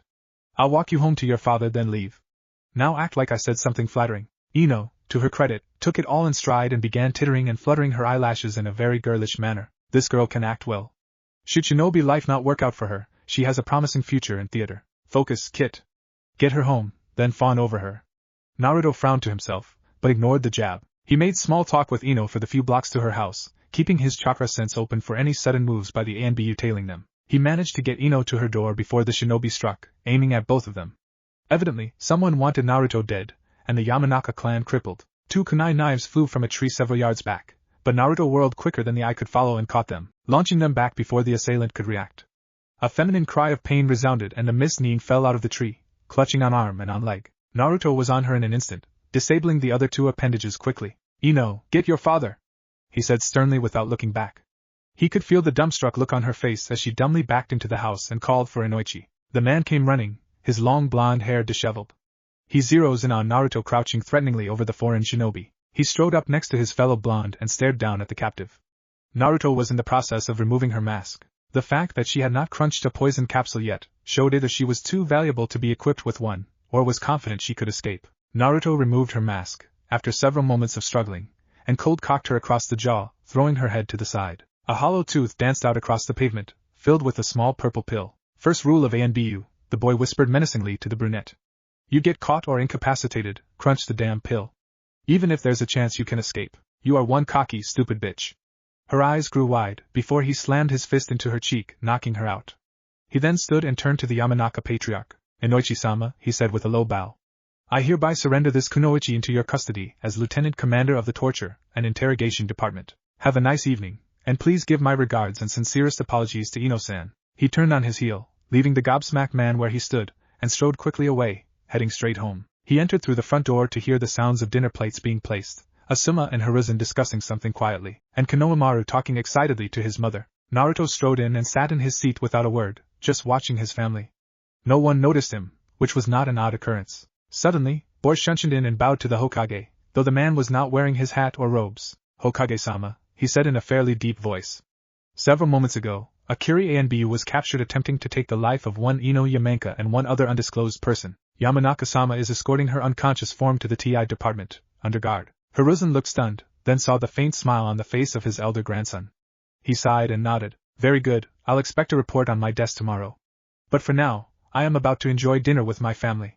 Good evening, Borsan. Bor saluted and shunshined out, leaving the room silent for a moment. So, Neru, Asuma said with a great level of mirth poorly hidden in his voice. How'd your walk go? Naruto shrugged. Same old Tuchan. Did a brief workout between the Yamanaka and Akimichi compounds. You know, limber up. But I did slip in a loose twig and injure my groin, he added with a wince. Everyone in the room winced in sympathy, except Konohamaru, who looked lost. Other than that, nothing out of the ordinary. I certainly didn't hear anything like what Borsan mentioned. He held a straight face while his aunt ferried food out of the kitchen. When she sat and the thanks were said, he maintained a totally blank face, even though both his dad and grandpa were trying their absolute best to not laugh. Even shinobi can't control themselves all the time, as was evidenced by both men suddenly howling in laughter, slamming the table with their fists. Even Kasi, the one who usually remained passive and calm, was near hysterics with mirth. Naruto smiled, and Konohamaru was looking at everyone like they'd gone mad. Naruto just continued smiling while his family devolved further into laughter. His identity was assuredly safe. His family was safe. His friends were alive. It was a good evening. Chapter 9 Night Terrors. Naruto yawned and stretched, his comforter falling off his torso as he sat up in his bed. That was a decent nap.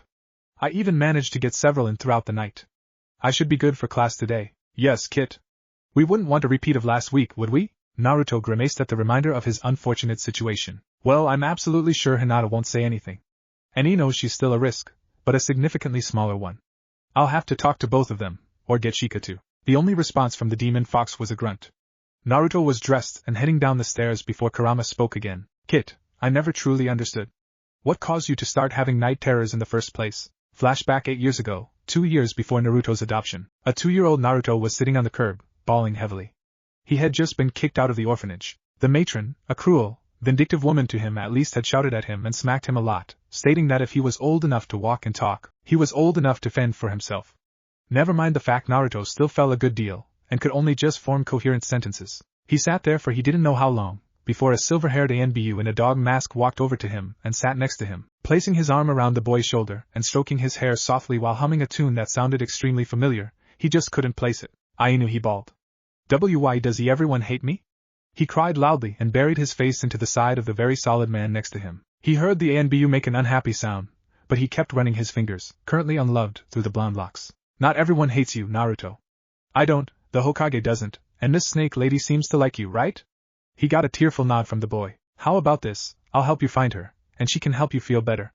I'm on duty, so technically I'm not even supposed to be talking to you right now, but screw that. He stood and held a hand out to the still crying blonde, who took it gingerly, seriously expecting some kind of trick, or being hit, which made Inu's blood boil in rage that this sweet boy, who was supposed to be his little brother, was conditioned to fear and distrust people. He walked along, casting cold, angry glares from behind his mask at anyone who so much as looked at the boy wrong. To say he was in breach of protocol was an understatement, but he didn't give a damn. They walked for several blocks, before they came to the best place to find one Mitarashi Enko, or Miss Snake Lady, as Naruto called her. Quick Leaf Dango. She was between Inu, at 21, and Naruto, at 2, in age. Roughly 15 or 16. And she was already a high-level chunin. The girl showed promise. Naruto had stopped crying a block ago, because he'd heard a commotion coming from the Snake Lady's favorite dango shop. They made it, and were about to enter, when they had to scuttle to the side because two burly men wrapped in small vipers were tossed out the window, shattering it, and subsequently rolled across the street. And if I ever catch you near this shop again, I'll make sure you don't recover. Came a cry of anger.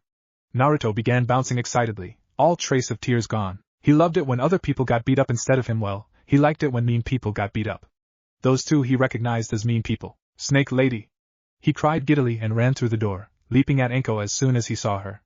She'd been prepared by his shout though. She caught him and twirled, giggling madly and hugging the boy, causing everyone in the restaurant to sweat drop at the 180 her demeanor had taken. Naruto-kun! Oh, I missed you. What's it been? 3-4 weeks? You saw me yesterday. The boy giggled. Inu chose that moment to catch Enko's attention. She sat down the boy in her booth and walked over to him. They didn't get along well, but they had the blonde in common, so they stayed cordial. Naruto was kicked out of the orphanage, Inu said quietly, looking at the boy as he drank a soda the shop owner had brought him. Enko's face immediately showed fury. Inu held up a hand. I'll take care of that. You need to keep him happy for the rest of the day. Let him sleep at your place if you can. She nodded and looked back at the child, her eyes softening. I'll ask you, Gwene. She'll probably say yes. With the OD to each other, Enko went to sit with Naruto, while Inu shunshed into the orphanage and got to work. So, Naruto-kun, what do you want to do? Enko asked as she rested her chin in one hand, the other twirling an empty dango stick. I dunno, every time I go to the park, everyone ignores me, and when I stay at the orphanage, everyone ignores me. The only people who don't are you, Inu, Gigi, and the Aika Ichirakas. The boy took a moment to properly say the name of the ramen stand owners. Enko almost snickered at the mispronunciation. She loved that book series. For several hours, Enko led the blonde around the village, doing different activities to keep him happy. When night fell, two anbu appeared. Sparrow and Eagle. Eagle approached Enko and began a conversation. Enko-san, Hokage-sama requests your presence in the tower. We are going to walk Naruto to his lodging for the night. Enko nodded, gave Naruto a deep hug, then left. When she was gone, Sparrow turned to the blonde and cracked his knuckles with a malicious chuckle. A loud agonized scream tore through the village, making even the most toughened shinobi in the village shiver in fear. Ishi-Kurama said slowly as Naruto relived the horror of that night. When he joined the ANBU, he tracked down the two culprits and made their lives a living hell, but even that couldn't make the terrors go away, so he set up the nap schedule. He never slept long enough for them to set in. He never showed anyone the scars, because that would raise questions, and he generally avoided those. So he remained silent and bore the horror of his past on his own. He chose the path of suffering, rather than hurt those he loved. Chapter 10, Joining the Fold. Naruto walked into class with a laugh.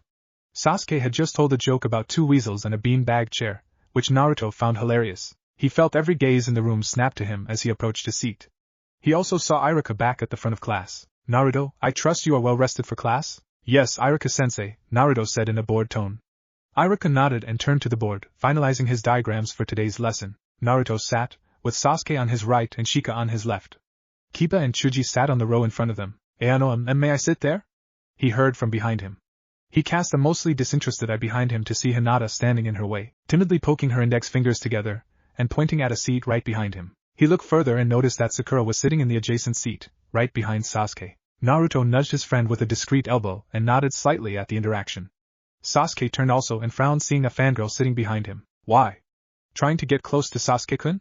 The pink-haired Kunoichi hopeful said in, surprisingly, a normal voice. Naruto cocked one eyebrow at the change in her volume level. Hinata has shown no interest at all in Sasuke. Why would Bubblegum be so suspicious? Sasuke and Naruto exchanged a confused look, then one of annoyance as Sakura continued. No, that seat is saved anyway. Hey, Shikamaru, you mind moving down a tier? You can sit next to Chuji. Shika caught on and gave an affirming grunt, then rose and took his new seat. Nary a troublesome was said. Here, Hinata, you can have this seat. It's open, Naruto said with a gesture and a cold glare at Sakura. The girl wilted a little, while Hinata gave a small eep and turned crimson as she took the offered seat. She steadily turned redder as the seconds ticked by. Naruto smirked at Sasuke and leaned over to the girl. "Hinata-chan, I know you like me," he said in a low voice so only she heard him. She went totally stiff and turned so red, Naruto was sure her heart was about to fail from lack of blood to pump. "I'm sorry, but we can't be more than friends. My reputation as a prankster has made most people wary of me, and there are other issues that your elders will have with me. I'll be happy to be your friend, but that's all I can be. Maybe you should try Kiba? He's been looking at you a lot lately." The girl slowly turned very pale and dejected as Naruto went on. He felt bad about that, but he had to be upfront so as to not give her false hope. She finally gave a small, sad nod and rested her chin dejectedly on the desk in front of her, her eyes glazing over. He was about to turn and talk with Sasuke again, when he heard a thwump behind him. "Ino pig, that seat is reserved. Move." Naruto and Sasuke broke into large grins and turned to watch the show. Despite how annoying it got, they loved watching the two rivals for the Uchiha's affections fight. Hell, if they could find the pattern and sell tickets, they'd make a killing. Naruto was currently working on finding the pattern, both of their meetups and their fights, and Sasuke was planning the business approach. This was the final recon for the blonde. "Who's it saved for, forehead? Your imaginary chance with Sasuke-kun?" Naruto had to snort at that one, and cast a look at his best friend, holding a silent conversation. "As if she's one to talk, eh? Well, Sasuke, she doesn't really like you all that much," a confused look on the Uchiha's face. "What? She's just as bad as Sakura." "No, not really. If you watch her closely, but discreetly, you'll notice she has no heart in the rivalry. She's mainly doing it for some connection to her friend, who ended the friendship."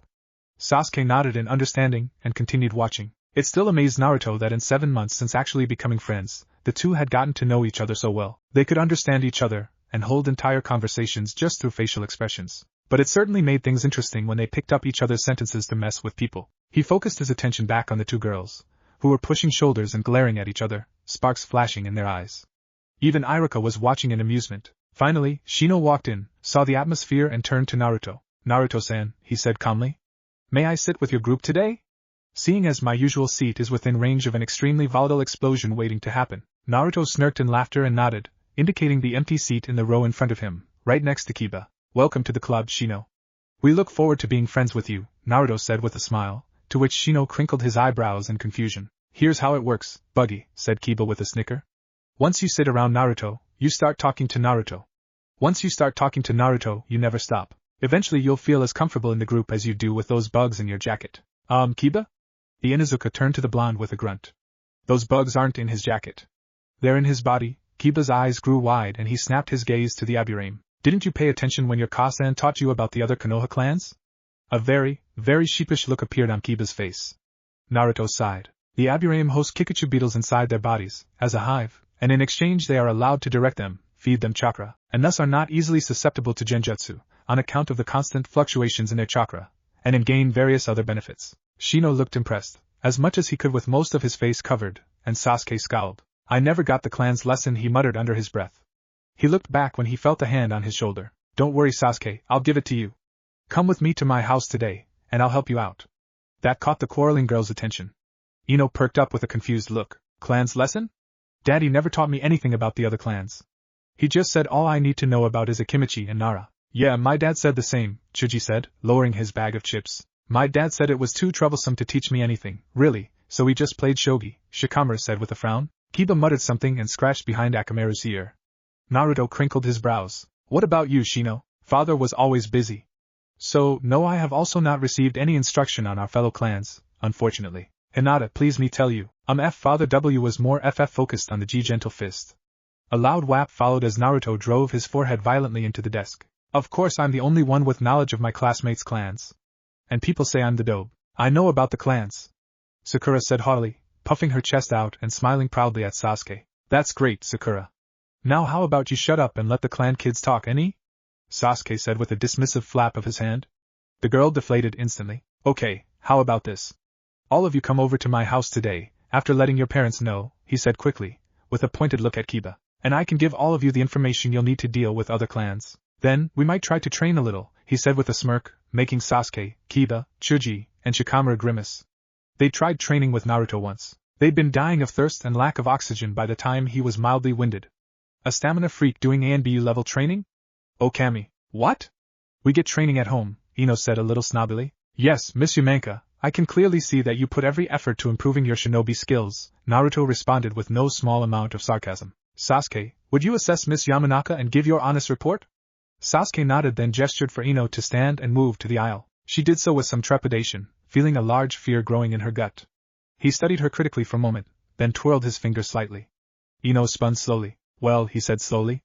The entire class, Iruka included, leaned in to hear the verdict of the last Uchiha, upon whom everyone placed their hopes for the village. You're weak. You wouldn't last in a real fight. You put too much stock in your appearance, and I could see you depending on your teammates instead of trying to carry your weight. There's potential for you to improve, but right now, you'd get in everyone's way. Ino seemed to deflate, even more so when she saw the disapproving look Naruto was giving her. Since when was Naruto's opinion important? He was not only an idiot, he was new to the class, yet he somehow seemed to hold the respect of everyone just by entering the room. Suddenly, Sakura let out a loud cheer of yada, and began dancing a small jig. Why are you happy? Sasuke sent her a small glare as Naruto spoke. You're worse than Ino is. At least she, coming from a shinobi clan, has a few useful jutsu that make her not completely deadweight. You're a civilian, and only unlocked your chakra at the lesson last week. You focus so much on gaining Sasuke's attention, and preventing others from having it, you threw a friendship down the drain. You've been too absorbed with yourself and your fantasies of Sasuke that you didn't even notice Ino only puts effort into your supposed rivalry to have some sort of connection to her old friend. You're a disgusting excuse for a kunoichi, Naruto said coldly. Sakura seemed to shrivel for a moment, but bounced back. What you say doesn't matter, Naruto baka. Who are you to? He's right, Sasuke said curtly, cutting her off. And I'd say his opinion holds more weight than anyone else in this room. He was raised and trained by the Hokage. He probably helped out when he could and saw plenty of shinobi and kunoichi. And saw the aftermath of people who didn't take the career seriously. That made Sakura fall listlessly, her face falling to despair to hear her precious Sasuke-kun criticizing her so viciously. Naruto nodded and stood. This goes for all of you, he bellowed to the room, looking at every fangirl and young boy who, at this moment, were seriously doubting their abilities. This is not a job, it's a career. If you don't put everything you have into it, all your time and heart, then you will die. This is not something you do to win the attention of someone, or to be cool. If those are your reasons, leave now, he growled finally before striding to the front of the class, stalking quickly with a predatory stance. Iruka-sensei, I'm leaving. I need to get away from all these wannabes, he snarled, before he slammed the door shut, making everyone jump. Sasuke rose, casting his cool gaze at everyone in the room. I'm going with him, sensei. He, at least, knows the value of trying. His words drove it home for everyone. Naruto, even though he was the worst in the class, was always trying. He never gave up, and always gave his best. Everyone had a difficult choice to make. Do they risk the chance? Or do they throw their futures away? Chapter 11, Save a Life, or Stop a War? Neru, why are you home so early? Asuma asked lazily, without looking up from his paper. The blonde growled some unintelligible response, and stormed up the stairs, slamming the door to his room. Asuma and Hiruzen jumped at the sudden noise and looked at each other in concern. Their answer came in the form of a raven-haired orphan entering the building like it was his own home. Hey Gigi, hey Aji, Sasuke said with a lazy wave.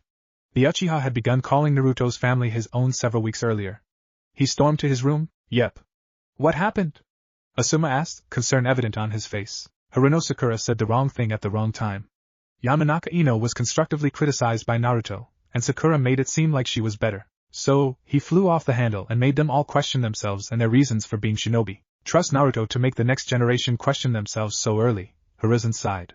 What started all of it? Aburame Shino sat with us, and Kiba didn't know about his insects, which made the rest of us clan heirs and heiresses realize we knew nothing about the other clans. Naruto offered to teach us. Hiruzen's eyebrows crinkled.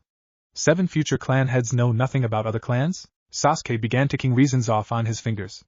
Hinata said her father was more focused on their taijutsu. Choji and Ino said their fathers both said they only need to know about the Nara, Akimichi, and Yamanka respectively. Shika said his dad never mentioned it because it was troublesome. That does sound like Shikaku. Asuma yawned. Kiba didn't pay attention when his mom gave him the lesson. Shino said his dad hadn't gotten to it yet because he was too busy, and I was an Uchiha heir until everyone else was killed. I was never taught about politics. I see, Hiruzen began. And would I be correct in guessing Naruto said he would teach you all about the clans of the village? His answer was a nod. Then maybe you should go get him, because the rest of his students are currently eavesdropping right outside our front door. He finished with a smirk as the large group of clan children fell through the door, with Kiba and Chuji on the bottom of the pile, then Shino and Shikamaru, with Hinata and Ino falling on top. LOL Ino Shikacho in descending order. I warned you we would be unsuccessful in attempting to eavesdrop on an elite jounin and the Hokage, Shino said as Hinata meeped cutely and climbed off of the insect user. It was worth a shot, at least, said the brash one, as his Niken growled from inside his jacket. Akamaru did not appreciate being almost crushed. Sasuke snickered heartily at the group's misfortune. Once all were once more on their feet, Hiruzen invited them to the table for some tea. So, he said when they were all seated. Why are you all out of the academy early? The lazy genius was the first to respond. Iruka-sensei decided to dismiss class because he wanted to avoid something happening. Quite a few of our classmates began having life crisis right after Naruto left. We all rushed home to get permission from our parents, some more reluctantly than others, he said with a lazy glare at Kiba, who looked away grumbling. You'd be reluctant too if you had my mother. Then we came here, summarized the Nara. At that exact moment, the blonde menace flew down the stairs. Before anyone even realized anything, he was out the door, leaving a trail of dust and papers, and a significant breeze, in his wake. Was that Naruto? Ino said in clear confusion, her carefully maintained ponytail now disheveled, as she looked after the blur. The only time Naru moves like that, Asuma began. Konohamaru! He, Hiruzen, and Sasuke all shouted at once.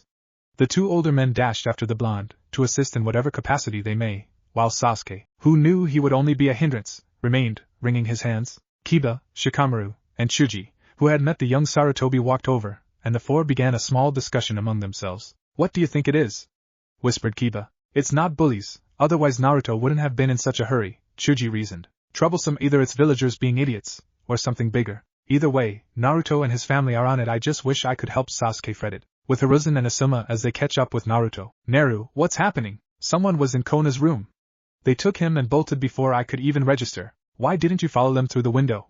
Hiruzen shouted. The blonde turned to face his Gigi, jumping backwards easily thanks to his incredible balance and knowledge of the village. Because then I wouldn't have back up against who knows how many enemies. He flipped around and dashed off again, forcing massive amounts of chakra into his legs and feet to literally rocket him off the buildings. Soon, for Anbu and a few other regular shinobi were joining the chase.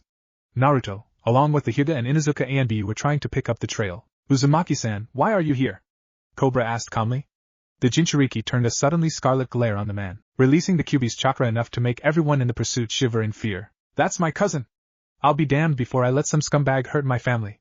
The questioner fell back, holding his hands up in surrender. Naruto suddenly perked and changed paths. He was now headed to the other side of the village, a crimson cloak forming around his body, boosting his speed even more. The group scattered, preferring to not be near the boy should he become a conduit of rage. Only Asuma and Hiruzen were still following, and they were falling behind. A silver blur blasted past, keeping up with the blonde one. Kakashi! Keep them safe! Asuma screamed at his friend. With Naruto, senpai, Naruto said without looking back. He saw, out of the corner of his eye, Kakashi, his head in confusion for a moment. Why? Not now, Kakashi! Where's Guy?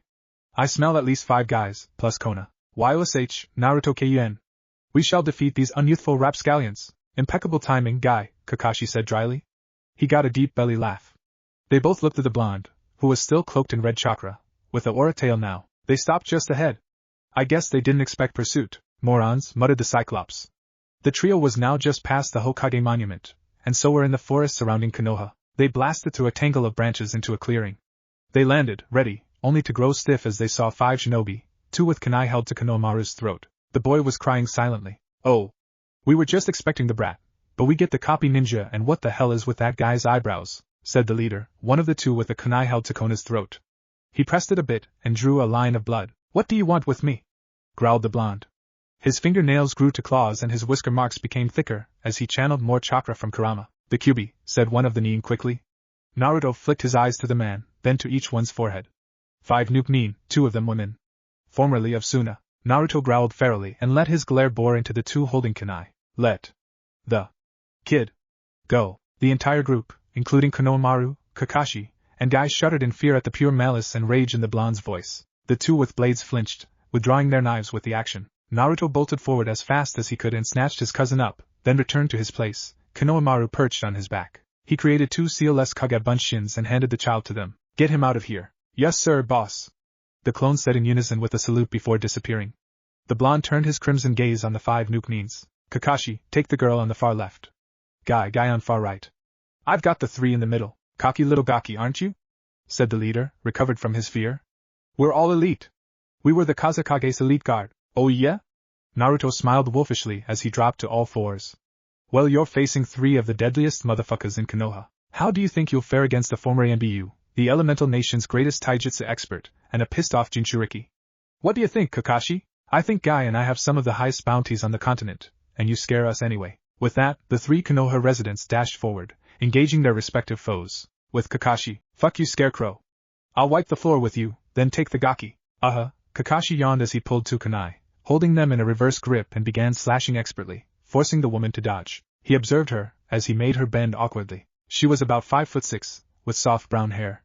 Her eyes were a light green, and set close together. A scar ran across her cheek, from ear to cheekbone, evidence of a past mistake. He couldn't help but notice she was fairly shapely with C-cup breasts, and a nice firm rear. A shame. She was dressed in green shirt and light brown skirt. Her calves were wrapped in bandages. He kept up the lazy pace of slashes, until she growled in frustration and jumped back for room. Then, she began weaving signs. Kakashi lifted his hiatate, exposing his red Sharingan eye.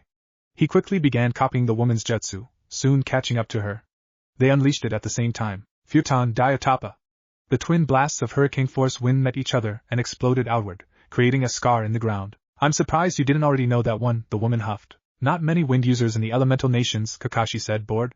If this was Suna's elite, no wonder the village was in ruins. Gotta say, for an elite, you seem fairly weak, the woman grinned. That's because I'm a Fuinjutsu specialist. Kakashi's eyes widened as he quickly looked down at the suddenly fizzing pieces of paper attached to his forearms and shins.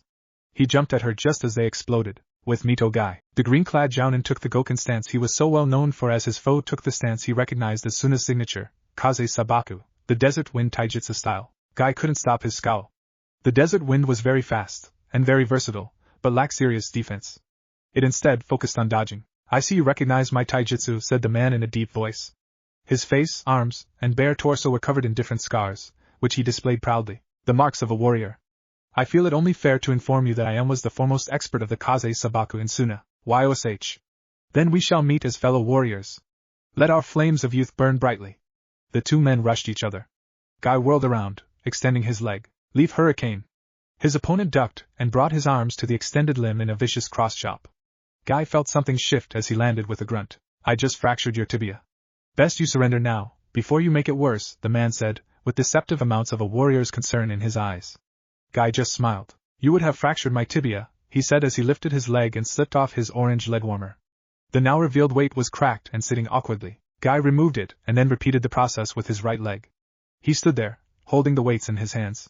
The Nookneen scowled. I failed to see why a couple of weights will make any difference. In answer, Guy threw said weights at his foe, who, expecting something like 30 pounds, reached out to catch them, so as to redirect them out of his way. He realized his mistake as soon as the clothed metal touched his hands and kept moving, ignoring the resistance he put into the attempted capture. He screamed in pain as gravity caught the massive weight and pinned his arms to the ground, crushing both appendages under their pressure. Some remote section of his mind, unnoticed, noted that the weight that would be required would mean Guy was so insanely strong, he could crack the continent with a single punch. Konoha's handsome blue beast walked over and looked down at the screaming man. He felt genuinely sad. It seemed this man that was the same as one Rock Lee, an academy student he was hoping to mentor in 2 years. The man's chakra system was fucked. What caused the damage to your chakra? He asked quietly. It seemed he would receive no answer, but the man gradually stopped howling, shock setting in. I was hit by such a powerful combination of lightning chakra and poison that it irreparably shattered my system. It happened in the academy. I decided to focus on taijutsu. It seemed the only option. Guy's response was interrupted by a large explosion and metal chunks digging into his skull. With Naruto, the three outlaws converged on Naruto as he charged them. The leader was using a tanto, the other man a katana, and the woman was using bladed chains tied around her forearms. Naruto pulled his own tanto from a seal he had painted on his shoulder. He moved through a furious sequence of blocks and deflections. Even still, he felt shallow cuts and slashes litter his arms and torso, slowly shredding his dark orange hoodie. He ignored the wounds to attempt to turn the tide of the battle. He saw a risky plan form, but it was his only option. He let one of the chains slip inside his guard. The woman let out a victorious shout, thinking she had managed to seriously injure the blonde. He smiled. Should have aimed to kill, bitch. He snapped his blade into a link in the chain, right behind the blade, and stopped it cold. When Kunoichi tried pulling her weapon back, he angled his tanto up and yanked with all his strength. She stumbled off balance, and he bolted forward, spinning into a roundhouse kick that connected with her rib cage. He heard several loud cracks, and the woman cried out in pain. He landed, rolled, and came up right inside the katana wielder's guard, stabbing furiously. He poked several large holes into the man's stomach, causing him to begin wheezing as he fell over. Naruto turned to the final enemy, growing his chakra cloak to 2 tails. The Nookneen narrowed his eyes and hissed in anger. Those were my friends, and you kidnapped my cousin, invaded my village, and are trying to kill me to capture a Biju. So who is in the wrong? It's the same argument we have with IWA about the war and the Yandame. The man growled and leveled his tanto. Speaking of your yandere, you bear a remarkable resemblance. Naruto said nothing as he ran at the man, only to be stopped by an explosion that blew him off his feet. Chapter 12, The Aftermath. Naruto was in a blank white nothing. He was literally in nothing. Before he even began contemplating that, he was flashing through his memories. So much pain, too much for one 12-year-old. I know I'm not dying, he mused out loud. Because I'm not seeing my whole life, just what I remember. Mainly the pain plus my fucking neck hurts. He rubbed the offending body part absently, before he focused on the current memory. He grimaced. It was the Uchiha massacre. Flashback 3 years ago in the Uchiha compound, Senpai Naruto said nervously. I don't like this. Neither do I, Naruto-kun. But the Sandaime has given us our orders. But why are you the only one taking the blame? One of us has to stay and watch Sasuke, and no one really knows you're a shinobi. Naruto sighed in defeat. And I thought I asked you not to call me senpai? It's either senpai, or Oniai-chan, Naruto replied. He'd viewed Itachi as an older brother since they'd lost Saraku. As the only remaining members of the Anbu Black Squad, they'd grown fairly close. I'd prefer to be called your brother than anything else. Maybe it'll give you something in common with Sasuke-kun. Naruto chuckled and looked down from the roof he was standing on with the pacifist Uchiha. We'd better get started before he gets back from the academy. HN, was the grunted reply. Naruto frowned as he pulled many saban from his waist pouch. Kami, forgive us, the two whispered as one. Then they vanished. They flashed from rooftop to rooftop, working their way across the compound, Itachi throwing kunai into the spines and throats of the Uchiha members currently outside, while Naruto followed up with saban into their vocal cords and eyes, permanently destroying both. It wouldn't do to be found out, or have Shimura Danzo get his greedy little hand on any Sharingan. They'd barely managed to recover Shurisui's from the man before he could implant it in himself. Killing the adults was easy, they were enemies of Konoha, but killing the children caused both great pain. They were innocent, they were clean of sin, but it had been decided there was to only be one survivor, so the Sharingan would not be totally lost to the village hidden in the leaves. Itachi and Naruto had agreed upon Sasuke. Once all the men, Fugaku aside, were dealt with, the assassins slipped into the building and slit the women and children's throats while they slept, quickly destroying their eyes. They now stood outside the clan head's home. Itachi's home. You'll take care of Sasuke? As best I can. You'll be sure to send reports on these Akatsuki? As often as possible. I'll leave them in the spot that hurts most. Naruto nodded. He knew where Itachi meant. With that, Itachi stepped inside and dashed to his father's study to kill the man. Naruto had the hard job. He had to kill Mikoto. He found her in the kitchen, putting the finishing touches on a final meal for Sasuke. Hello, Naruto-kun. Is it time already? Naruto had to stop himself from crying. Yes, Ka-chan, he whispered. Mikoto had always been a mother to him. He didn't know why, but she had always given him just as much love as she gave her own children. He didn't know she was his godmother. He wouldn't until later. Just let me put Sasuke-kun's dinner on the table for him. She placed a covered bento on the table and knelt at her spot at the table. Waiting patiently for death, Naruto strode up behind her and rested his tanto across her throat, tears silently streaming from his eyes. I'm sorry, Ka-chan. I wish we could have spared you. For Sasuke's sake and my own. With that, he drew his blade across her vocal cords and jugular vein in one fluid motion. She gave a wet gurgle, but her mouth held a sad smile. She slumped over the table as the life faded from her eyes. He forced himself to pull two saban and push them into her eyes. Once that was done, he rushed to the sink and heaved the contents of his stomach into the drain. He felt a hand rub his back soothingly. Damn the council, he panted between heaves. Father tried to fight back and moved to the dojo. He is dead, Itachi said quietly. Naruto nodded in acknowledgement, and heaved one final time, then rinsed all his bile from the sink. I sense Sasuke coming, Michan. He's likely to go to the dojo to let Fugaku know about the bodies outside. Meet him there, make him believe the lie. I'm going home. I don't want to see this anymore. Itachi nodded in understanding. I won't say thank you, but I appreciate that you helped. Best of luck. Naruto left in a wind shunshin. The last thing he saw was Itachi placing a meal from the fridge in front of Mikoto to make it seem like she was killed while eating, and Naruto woke groggily, the bright white lights of the hospital greeting his eyes. He groaned and threw his arm over his face to block out the painful luminescence. It doesn't help, you know, came a bored but pained voice. Well, no shit, Kakashi. I didn't expect covering my eyes to stop the raging headache I have. But at least it blocks out the light for now. How long was I out? About a day. I only woke up an hour ago. Naruto removed his arm and looked over at the silver-haired shinobi. His mask was, unsurprisingly, covering the lower half of his face as he grinned at the blonde. His left eye was closed, his hide ate on the table next to his bed, and both his arms were in casts, along with both legs. What in the holy fucking hell happened to you? Paper bombs, came the shrugged reply. My opponent was a Fuinjutsu expert. It was only thanks to those seals Jiraiya-sama put on my clothes a few years ago I'm alive. What happened to Guy? He took a tanto to the head from the blast, and went into surgery. He's still out in the next room, and the doctors aren't sure if he'll make it. Both men frowned in worry for the taijutsu expert. He was their friend. Naruto said a quick prayer to anyone listening to protect the man. What happened to the 12 anbu showed up after the explosion?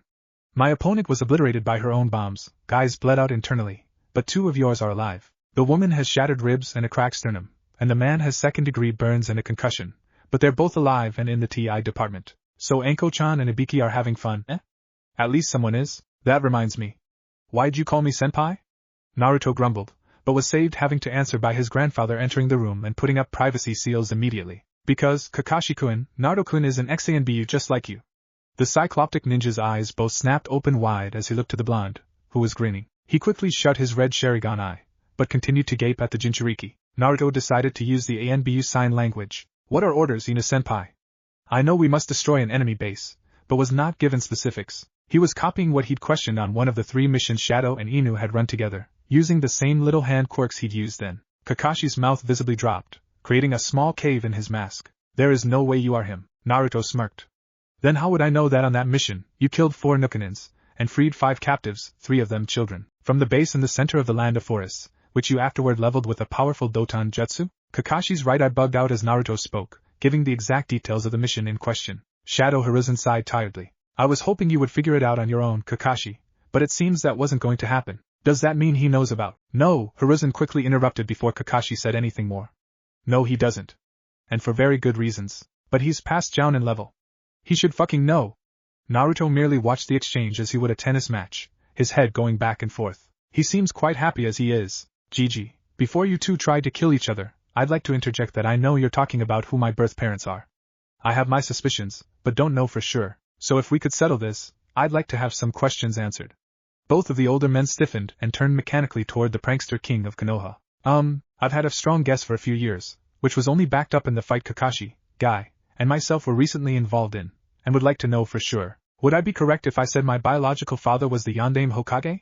Hiruzen's shoulders slumped, which was all the answer Naruto needed. And I'm guessing, based on my last name and verbal tick, which Tuchan commented on by the way, that my mother is Uzumaki Kushina? Hiruzen nodded, showing visible disappointment in himself. Then right now, I have only one question. Why did you keep this from me? Kakashi glared at the older man, who was taking a while to answer. I thought I don't know. I wanted you to stay as much my and Asumakuin's family as ever.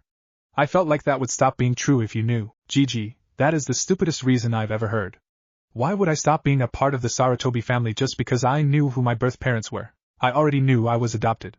Just because I know, doesn't mean I love my family any less. Hiruzen's eyes watered at the response. Now I do have a few other questions. First, why did Dad seal the QB inside of me? It was ripped from your mother and rampaging, and he needed a newborn with an undeveloped chakra system to contain it. And I was not only the closest, but he couldn't bear to ask someone else to do something he himself wouldn't do. Kakashi nodded dejectedly at the memory of his sensei. I don't blame him for that, I'd have done the same.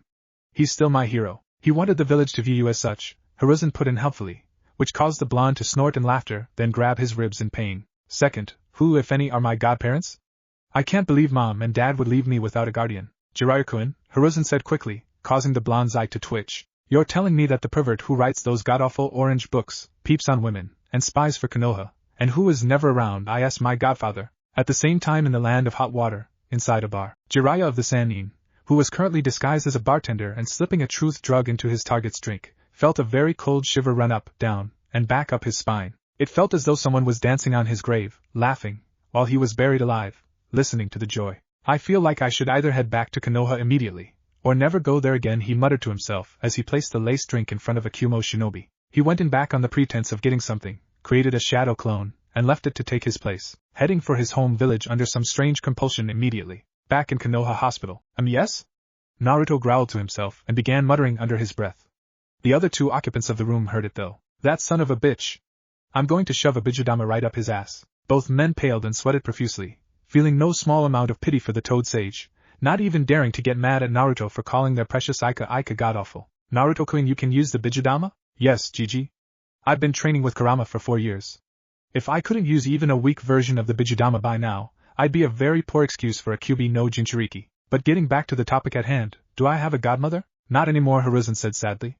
Naruto cocked his head in confusion. Hiruzen looked at Kakashi, indicating he couldn't say anything, or Kakashi didn't know about something. Everything about Naruto's career is basically known to the copy nin now. Everything except one crucial detail. Naruto, connecting the dots, went totally stiff, his eyes widening and growing wet quickly. No, he whispered to himself. No, please not her. I'm sorry, Naruto-kun, Hiruzen whispered just as quietly. He knew. God damn it, Hiruzen. Sorry is not enough. He bolted out of his bed and began beating his fists on the Hokage's chest, none too gently. The old man looked pained, most likely from the lack of affectionate. You sent me to that, knowing the whole time. You knew I would have TO2. He broke down, sobbing violently, crumpling into a heap, not even bothering to try to hide his distress. Hiruzen and Kakashi could only watch as the most emotionally unbreakable person they knew shattered. Hokage-sama, Kushina-chan made Mikoto Naruto's godmother. I'm well aware of that, Kakashi. Then why he, based on the reaction of the blonde, also connected the dots. Oh my god, Naruto helped in the Uchiha massacre. He killed his own godmother. Naruto, from where he was, began crying harder. Kakashi, I have to explain, before you do or say anything else. The Uchiha were planning a coup. They were going to attempt to take over the village. We had to stop it. Itachi and Naruto-kun volunteered. But only Itachi took the blame, as Naruto was not known to be a shinobi. That explains the Saban. Itachi never used Saban. He could never really get the hang of them perfectly, whereas Naruto-kun has trained with Saban extensively, alongside kunai and shuriken. A pained gasp came from the doorway, causing everyone, Naruto included, seeing as he'd calmed down some from the voices going on, to snap around and see the worst possible thing at that moment. Sasuke was standing in the open doorway, gazing at Naruto with a mixture of betrayal, loathing, and confusion. Chapter 13. Reveal. The truth comes out. All 4 occupants of Konoha Hospital Room 564 sat or stood, staring at each other. Hiruzen and Kakashi were sweating profusely, Sasuke was staring in abject horror at his best friend, and the blonde was staring blankly at the Uchiha. Sasuke, I swear to Kami, if you run, he began, only to be stopped as the raven-headed boy turned and bolted down the hallway. He huffed out a sigh with a groan. Me and my big fucking mouth. He then rose and took off down the hallway after his adopted brother. Moving at speeds currently known only in Kumo, he bounded off a wall, leaving a very large crater, and tackled Sasuke. In Kumokage, the Raikage's office, the current Raikage felt a shiver run through his chakra. Who the hell just moved faster than me? He muttered as he looked up from his paperwork. Big bro, that can't be true. Ain't no one alive faster than you, came the annoyingly rapt response. A scowl, but kept muttering as he turned back to his mountains of documents. Back with Naruto. Sasuke, I really thought you'd understand you can't outrun me, Naruto muttered as he hauled Sasuke back to the room he was supposed to be occupying, the preteen kicking, clawing, and screaming. Once inside the boundaries of the privacy seals, he tossed Sasuke forward and quickly slapped a security seal down as well. He turned to Hiruzen. I'll deal with you making the rookie mistake of not putting down security seals as well later, GG. Now look here, Naruto-kun, stuff it. I still have every right to give you a major ass-chewing. Hiruzen slumped down in his seat, muttering under his breath. The blonde turned to Sasuke, who was trying to pry open the window. It won't work, duckbutt, he said, crossing his arms. The boy turned with a venomous glare. Sit down, shut up, and listen for once, or I'll slap your ass with a restriction seal and GLU you down. Keiichi? Sasuke reluctantly sat down, scowling fiercely, and muttering to himself, refusing to look at Naruto. Sasuke, your clan was planning to slaughter everyone in the village. Bullshit. Sasuke snapped, bringing his gaze to the blonde at last. Itachi killed them for power. He did it for fun. Naruto strode forward and slapped him, rage written on his face. Nai-chan is a pacifist, you brat. All 3 of the other people in the room looked to the blonde in utter shock, Sasuke holding his stinging cheek. You of all people should have known that. What pacifist would suddenly kill his clan for power? Naruto strode away from the Uchiha and slammed his fist into the wall, cratering it and sending cracks up the wall and ceiling. He then took several deep breaths. Sasuke was cowering, both from the outburst and the Kyuubi's chakra, which Naruto had just suppressed, which he had never felt before. When the blonde turned back around, his eyes were fading from crimson to their usual deep, sapphire blue. But he said, he lied. Naruto roared with such force that the other walls cracked. He lied. He lied. He lied. Get it through your thick skull. By this point, tears were streaming in rivulets down the blonde's face. He lied to protect you with that. Naruto fell into a heap, sobbing quietly. It struck Sasuke how much his friend must care for his brother to get this reaction. Naruto, shut up. You only believed what you wanted. You never saw past what was shoved in your face. You don't deserve to be a shinobi. Naruto screamed. For all his training and maturity, he was still only a child. That was best shown when those he cared for were insulted or endangered. Sasuke had the most shocked look possible, followed closely by Hiruzen. Kakashi merely looked surprised. If you won't believe the truth, then you should just leave. Before anyone could respond, he jumped through the window, shattering it, after sending out a powerful chakra pulse to disable his security seal. 5 eyes followed him. Instantly, 2 ANBU squads were battle-ready inside the room, eyes darting everywhere. Hokage-sama, what are you doing here? Hiruzen all but screeched. Go get my grandson. The 8 Black Ops members stood a moment more, looking at each other stupidly. Konohamaru? Asked Eagle. I think he means Naruto, yawned Kakashi. All visible skin on the anbu turned paper white. Oh, with Naruto. Airgrig. The blonde roared as he dashed towards the village walls. Bunch of assholes. I'll make that fucking GKI believe me. All that was seen, heard, or felt of the blur as he shot through the village was, if you were lucky or very quick-eyed, a flash of blonde, and a strong gust of wind. Within moments, Naruto was over the wall and on his way to the spot he usually picked up reports from Itachi. The spot he'd lost both Saraku and Nesomi. About 2.5 years after that first mission, Saraku had gone back to pay respects, and had crumbled under her depression. She'd slashed her wrists with kunai. Naruto had never truly recovered. The blonde blasted through a tree, attempting to vent some of his frustration. He jumped through the branches, swinging his spare tanto wildly, hacking the limbs and trunks as he passed. He made it to the clearing in 2 hours. He landed, and sensed no sentient beings about, so he created several hundred shadow clones to vent his rage on. He would stay there until Itachi appeared. The clones smirked. One versus an army. Not the best move, boss, one shouted from somewhere to the original's left. Naruto growled and leveled his tanto, settling into his combat stance. Shut up and attack me, he shouted, channeling Kurama's chakra. Instead of the cloak, however, his hair turned from sun-kissed yellow to a deep crimson. His eyes became blood-red slits, his nails became claws, his canines elongated, his arms and legs clenched, visibly gaining muscle in mere seconds, and most notably, his nose and mouth grew into a vague muzzle while rust-colored fur sprouted along his body. If one didn't know better, they might have sworn he was of the Kirizekusa, Osi original clan, a clan of wolfmen who were oft hailed as the hounds of war for their penchant for battle. The clones collectively gulped. No? Then I'll come to you. With that, Naruto channeled a mixture of his wind chakra and Kurama's into his tanto, extending the blade and making a mere nick lethal from how corrosive it was. He charged forward, hacking viciously and furiously, uncaring if he was injured or not. In seconds, his army of clones were cut down from near 600 to a mere 200. Then they regained their senses and began fighting back. They, however, were not fueled by rage, and so attacked systematically, alternating groups and styles. They, as was their mandate for this battle, forced Naruto back on his heels and made him go on the defensive. He growled in frustration as he blocked a flurry of slashes, but still got cut along both arms, and several deepish gashes on his torso. What are you doing? Came a slightly confused voice from behind. Naruto turned slowly and came into sight with a red celeria. Itachi had come. Chapter 14, Return. A savior comes home. Itachi and Naruto stared at each other from separate ends of the clearing.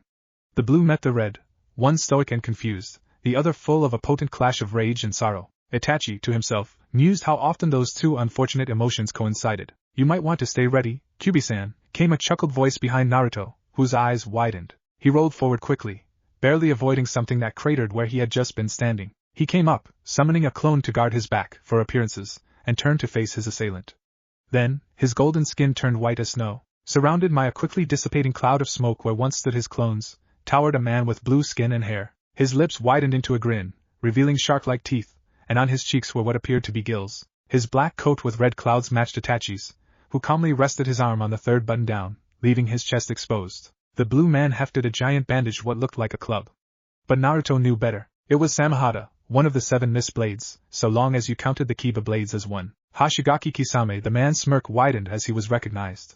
He straightened, casting a dark eye to the Uchiha. You gonna do anything? I see no need.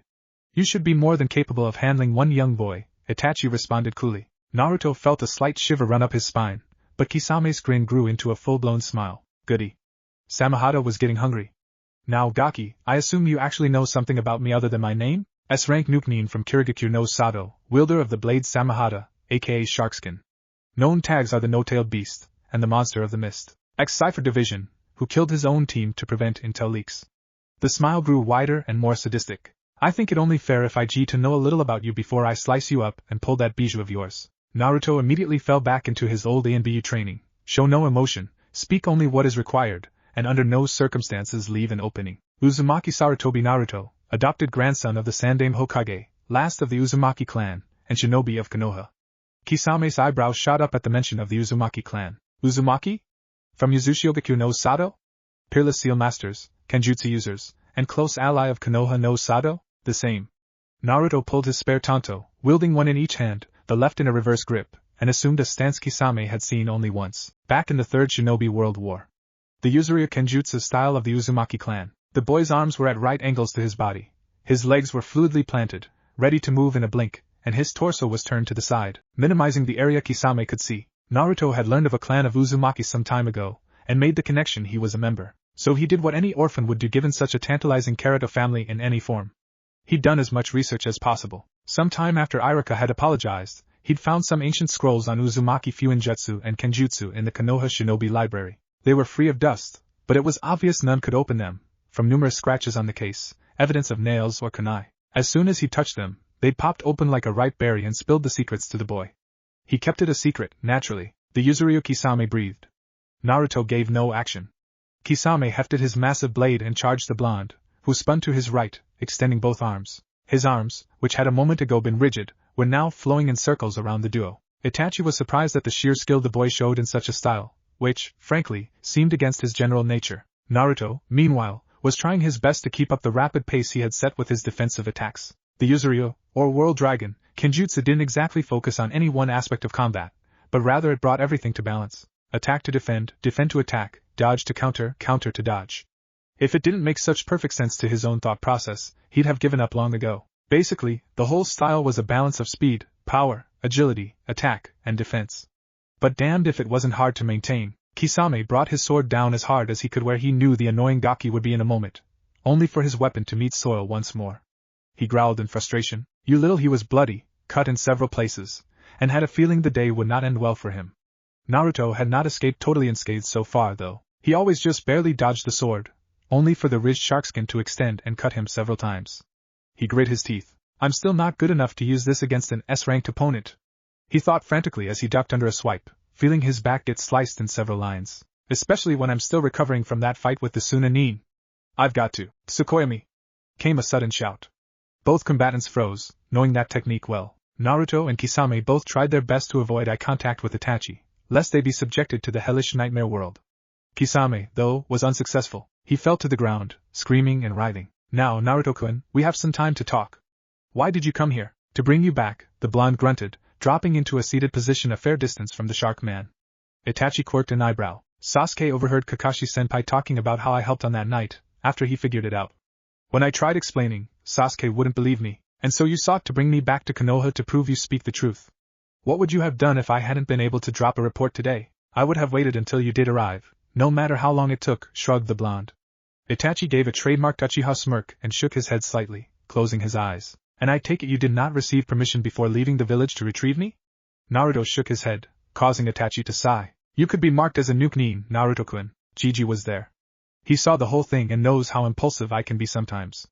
I'm sure I'll be fine. How do you plan to get me into the village without people rioting? Naruto smirked, both in response to Itachi's question, and the implication that the man would be coming back. Nichan, I stayed in anbu for 2 years after you left. I know the patrol routines like the back of my hand. I can get you Tachi Hokage Tower without being discovered as easy as Jiji can scare a civilian.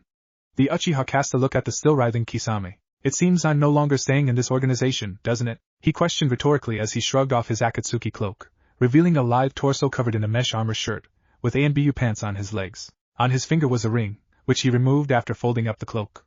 He set them both next to the Hashigaki, then turned to his blonde companion. The two took off into the trees, running at pace. Itachi cast a sidelong glance at Naruto as they moved. So how have they been? Who? Naruto quizzed. My family or your genin team from your year as a jounin instructor? Both, I suppose. Family has been fine. As for your genin, well, Shikozu got killed on a B rank after he became chunin. Kisa, and what was his name? It was rather hard to remember for some reason. Jozen. Kisa and Jozen both became emotionally distraught when it was announced what you did. They went from being the outspoken twerps they were, to being quiet and sullen, never leaving each other's sides unless it was a gender-specific area, like the baths or the restroom. Itachi quirked his eyebrow again as he jumped off a thick branch. Did they move in together? To Jozen's apartment. I'm still unsure if they're a couple or not. Jozen made several attempts on his own life, but Kisa saved him. Itachi's eyes widened at the news, and grew a little watery. Those two had grown on him with their exuberance and enthusiasm. Thank Kami he'd broken them of holding him on a pedestal though. Naruto was also considering the duo. Flashback a few years ago, training ground 13. 3 genin were bent over at the waists, panting heavily with their hands on their knees. As was standard formation, 2 males and a female comprised the group. They looked with tired eyes to their sensei, and his assistant for the day, Uzumaki Naruto. One of the boys, a tall, lanky youth with squared glasses, a thick mop of dark brown, almost black, hair, and angular features fell over backward, flopping spread eagle on the ground, regaining his breath fairly quickly. Jozen, panted the girl, who had about the same color hair, if just a bit lighter, down to her waist in a high ponytail. She was an attractive girl by many accounts, mainly because she had some meat on her bones, as opposed to being a twig like most kunoichi nowadays. One could almost mistake her for a thin ikimichi. Sensei said that laying down without stretching can cause you to cramp. She was still huffing heavily, and glaring at the boy she addressed, who was now breathing normally. He merely snorted, keeping his eyes closed. Kisa, we both know I'm not going to cramp up. I may not have the stamina Naruto-sensei does, but I recover quickly and my muscles adjust quickly to any given situation. Gotta love them Sakazu jeans, eh? You lucky prick, panted the third of the trio, a boy of average height for his age. His hair was completely different from his teammates' darker tones, being the platinum blonde of the Yamenka clan. And that's not the only thing you got. Josen chuckled and flapped his hand weakly. It's a minor Kekei Genkai Shikozu. I'd hardly call what you can do minor, Josen. Especially considering how quickly you mastered it, and so much better than the rest of your clan, Itachi commented. Naruto cocked his head in confusion just as Josen opened his eyes, revealing a deep hazel color in his irises. Kisa grumbled to herself about his eye color, her own being a light brown so common to their village. What exactly can he do? Asked the blonde Jinchuriki. His Kekei Genkai is actually very similar to the Shikatsumiyaku of the Kagaya clan. But instead of manipulating his bones, he manipulates his muscles and nerves. He can make himself stronger, faster, or improve his reaction time by running chakra through his neural system. The downside, Josen cut in, is that not only is it insanely chakra consuming, if I use it too much in a set amount of time, it will kill me, because the increased abilities cause my muscles to break down faster and rebuild slower.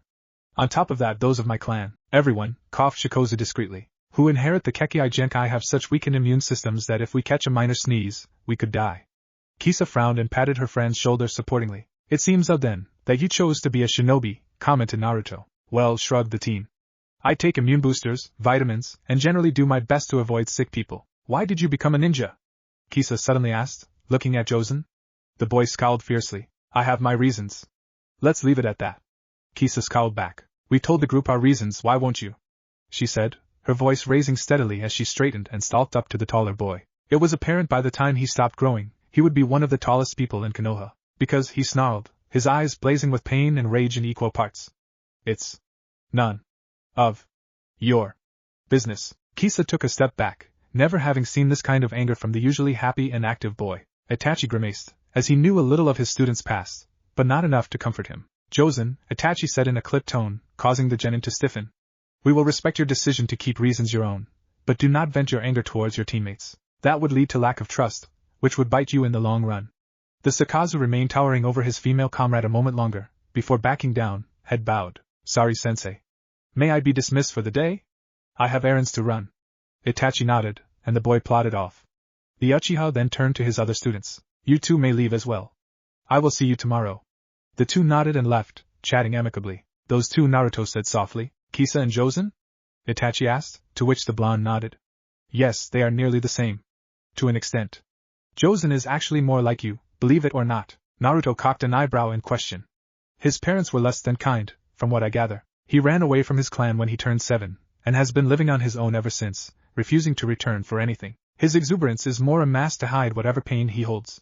A pair of blue eyes looked after the barely visible form of the genin, and softened. Still, Shimizu Kisa is good for him. They normally have a healthy relationship, except when she tries to pry into his personal life. I can see them together at some point. Really? She seemed more set on getting with you, commented Naruto, drawing a smirk from his friend. Oh, she is.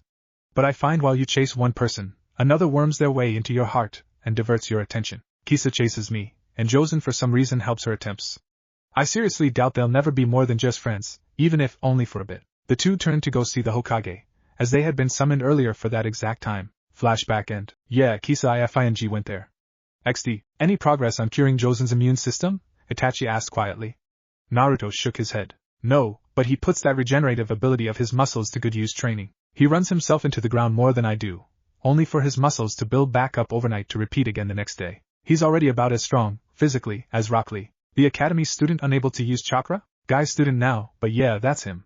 The two suddenly stopped moving, staring ahead of them. Konoha waited, with heavy anbu presence on the walls. Well shit. Chapter 15, A Problem of Pride. Now what? Itachi asked calmly.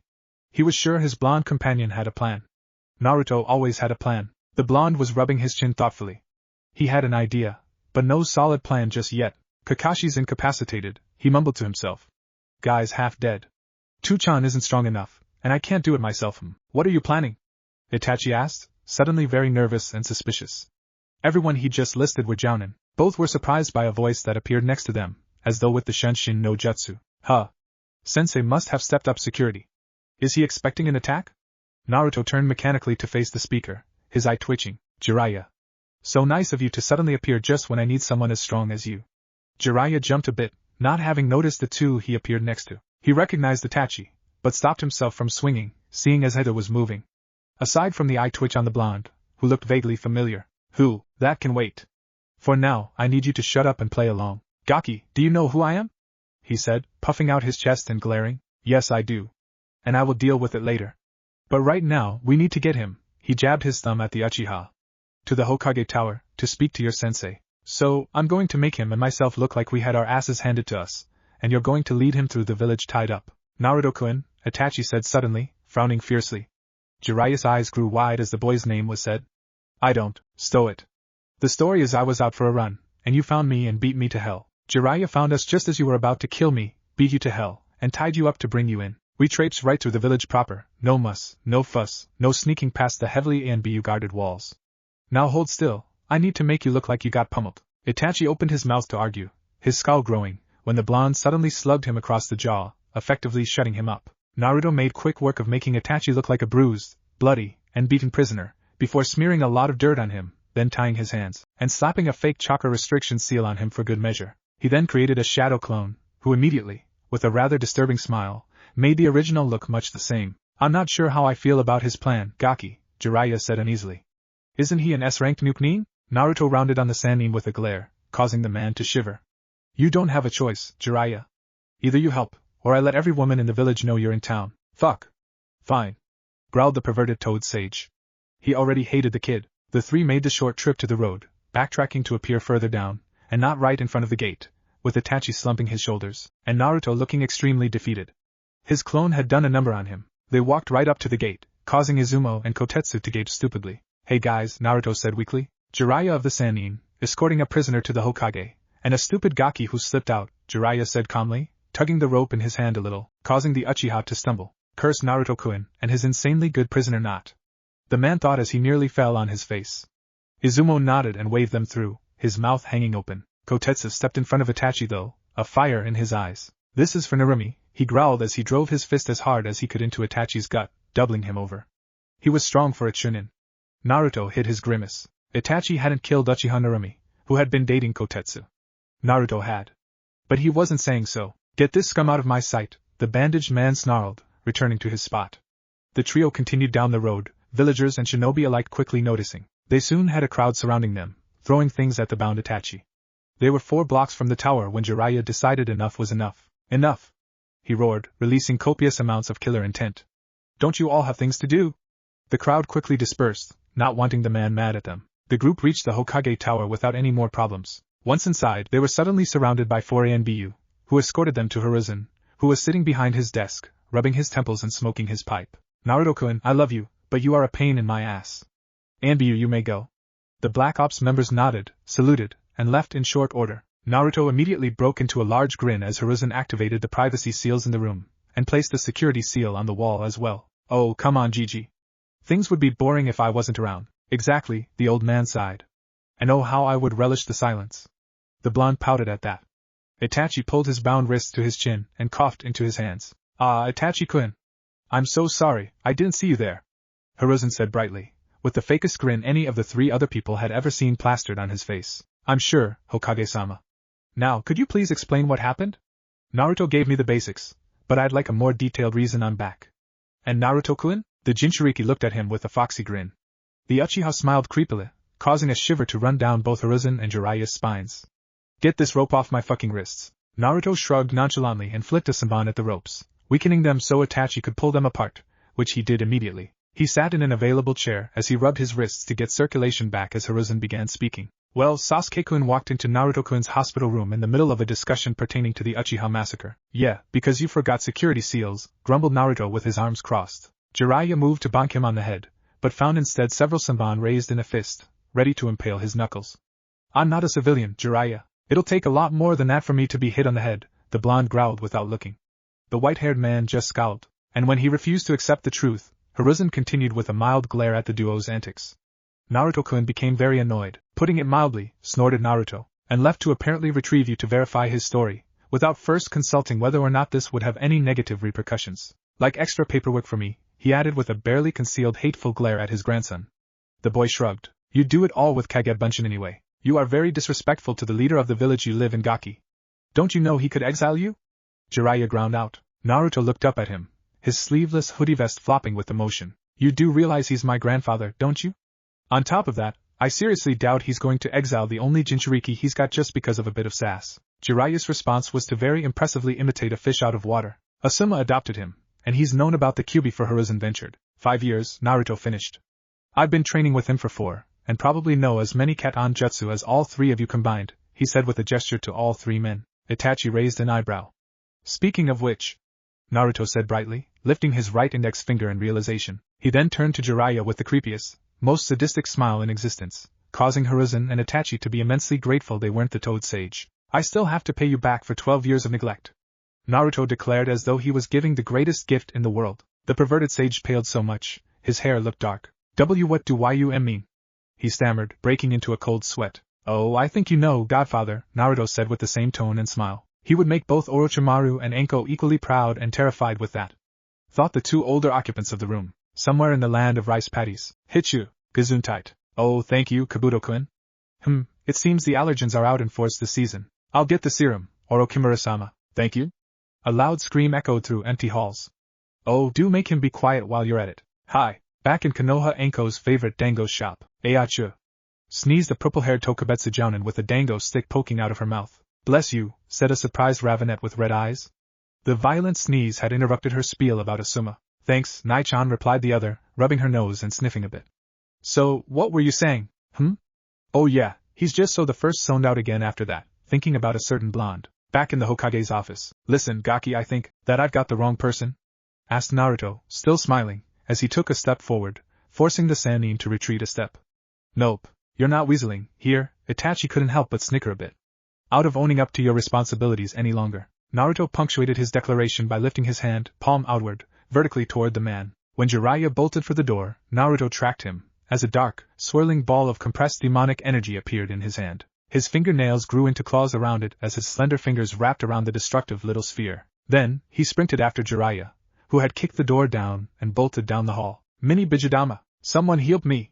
Was soon punctuated by a very loud, very agonized howl of pain that echoed throughout Konohagakure no Sato. Far away, in the middle of a gambling hall, a woman with her blonde hair and twin pigtails couldn't help but show the broad smile that suddenly forced its way onto her face. Despite how badly she was losing, Omake, Ibiki's interrogation, a small form slipped discreetly into the TI department of Konoha.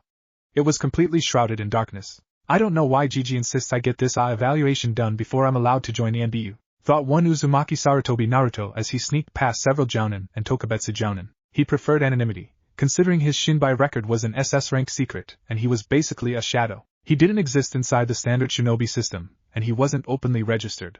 Very few knew he was a ninja. He made it to his destination and closed the door behind him with a quiet click. You're early, Gaki, said a gruff voice from behind him. He snapped around to find a towering man in a black trench coat with his arms crossed and his height covering his whole head like a bandana. He had 2 scars running down his face. Would you rather I be late? I could start taking after Kakashi. The man scowled. Early is fine, Naruto. Sit down, I need to test a few things. I'm not sitting in a chair that has restriction seals on it. Marino Ibiki's eyebrows shot up at the comment. No one, not even Jiraiya of the Sannin, had ever noticed the seals before sitting down. So what say we remain standing, you ask whatever you need to, and I get going. Ibiki smirked. All right. But from the look in your eye, it seems like you have a question for me first. Yep. I've always wondered, what's your biggest secret? I already figured out Enko-chan's, Gigi's, 2-chan's, Kakashi's, and Hyuga Hayashi's, but yours is a bit harder. Why so curious? Ibiki asked with a growl. Naruto looked thoughtful for a moment. You should try using that, or something like it, in your interrogations.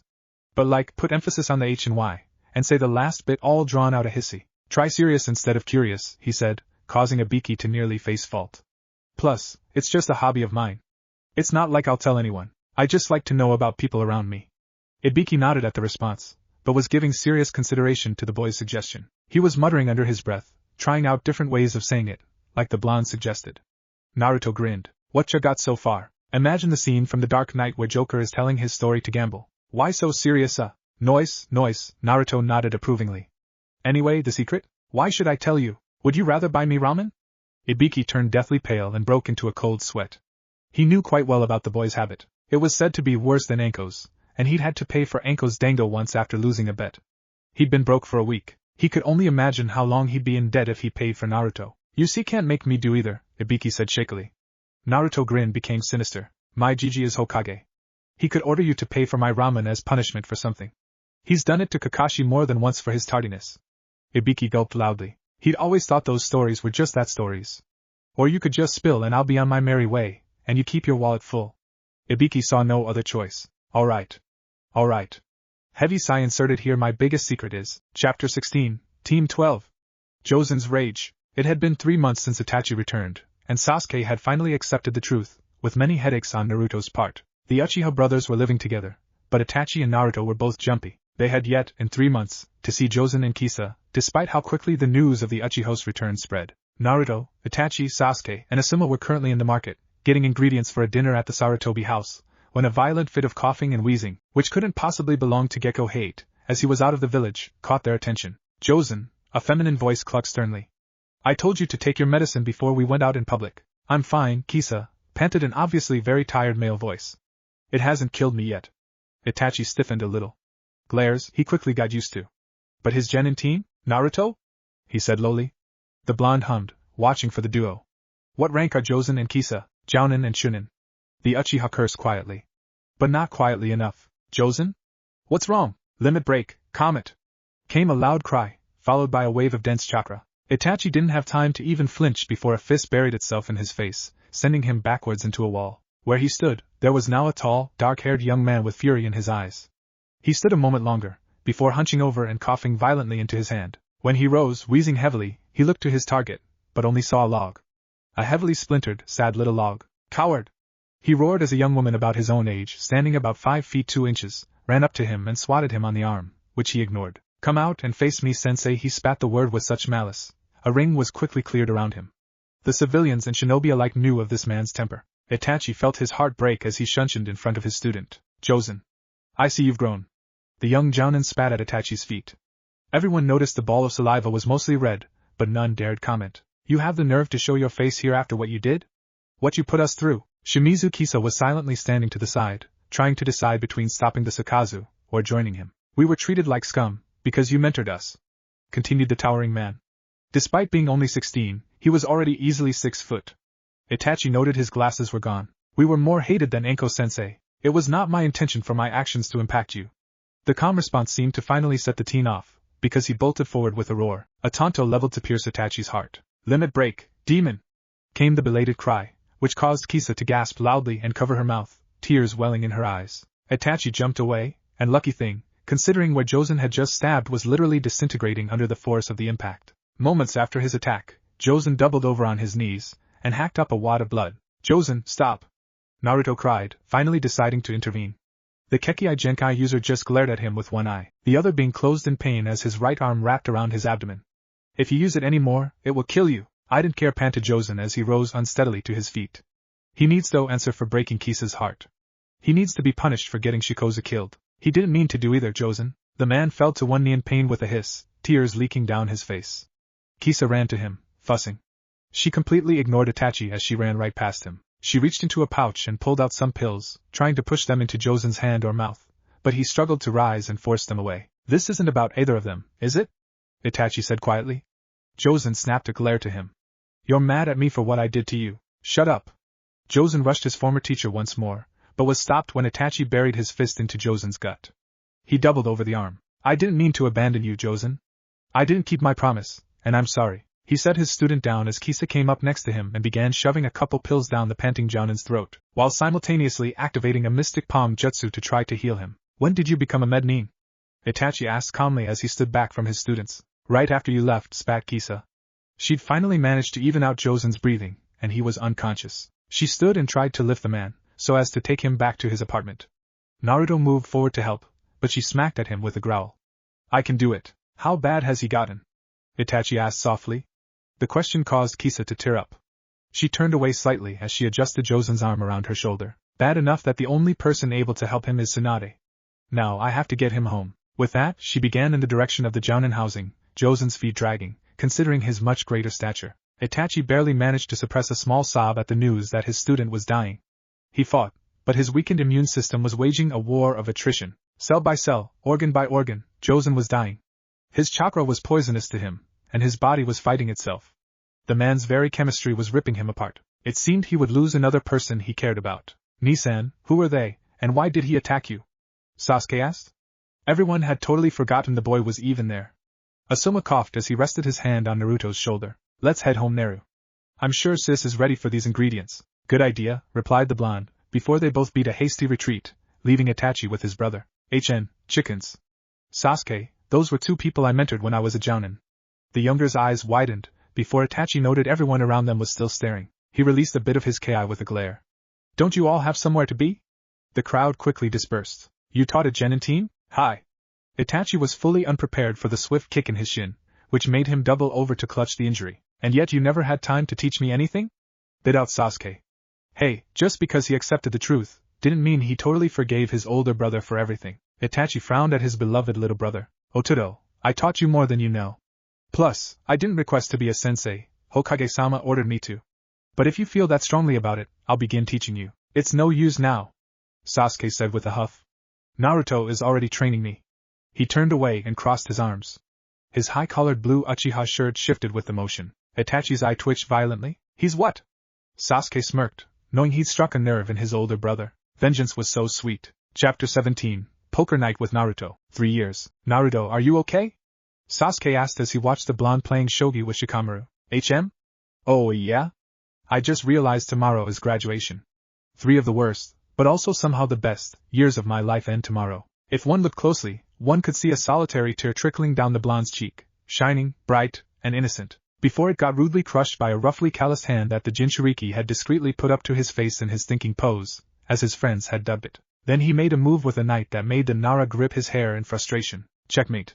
The blonde had maneuvered Chika's king into a corner, without his notice, and pegged it with a castle and a bishop. Oh, the beauty of being a shinobi. Be better luck next time, Shikakuen, Hinata said calmly from where she was stirring a pot next to Choji in the Sarutobi kitchen. Throughout the time she had joined the large group of friends, Naruto had been helping her with her stutter and confidence issues. Smells good in there, Kiba said as he bounded down the stairs, followed by Akamaru and Konohamaru, who both made sounds of agreement. Naruto's young cousin, for some inexplicable reason, had taken to following the Inuzuka heir and acting nearly subservient to him. Much to Naruto's great displeasure, Kiba moved to enter the kitchen, probably to try sneaking a taste of whatever the two were cooking, only to go into full retreat as forks were thrown at his head and stuck in the wall.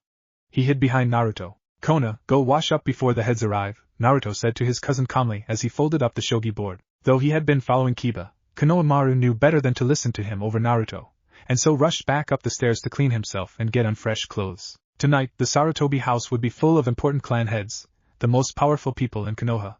Tonight was poker night. Every third Thursday of the month, Hiruzen would invite all the clan heads for poker, and occasionally a few members of the civilian council as well. At that exact moment, there were several knocks on the door, and Naruto rose to answer. His friends, Sans, Hinata and Choji, who were still cooking, zipped up the stairs as quickly as they could. None wished to face their parents, or siblings, at the moment. Naruto opened the door and smiled, bowing slightly to his numerous guests. Welcome to poker night. Gigi will be down in a moment, but in the meantime, please find a seat at the table and get comfortable. He stepped aside to allow a stream of people through. Hyuga Hayashi gave him a slight nod. Inuzuka-tsum ruffled his hair on her way by, as did Yamanaka Noichi. Akimichi Chuji silently put a pot in his hands with a smile. The man always brought his wife's famous stew to poker night, which was summarily stored for later to feed the family, and the pot returned later. Nara Shikaka muttered a greeting. The next guest was a surprise to Naruto. Haruno Mabiki walked through the door, accompanied by her daughter Sakura. The young pinkette took one look at her host and silently followed her mother. Naruto merely blinked blankly. Yo, came a lazy greeting by a silver-haired jounin. So, the Hitaki clan finally accepts poker night invite? Naruto said dryly. Kakashi merely shrugged. A bout of hacks caught Naruto's attention, and he turned to see none other than Josen entering, massaging his throat gingerly. Naruto's eyebrows shot into his hairline. Josen? What are you doing here? I'm here for poker. A blonde eyebrow shot even higher. Sakaza clan head. The other eyebrow joined the first. You went back to your clan?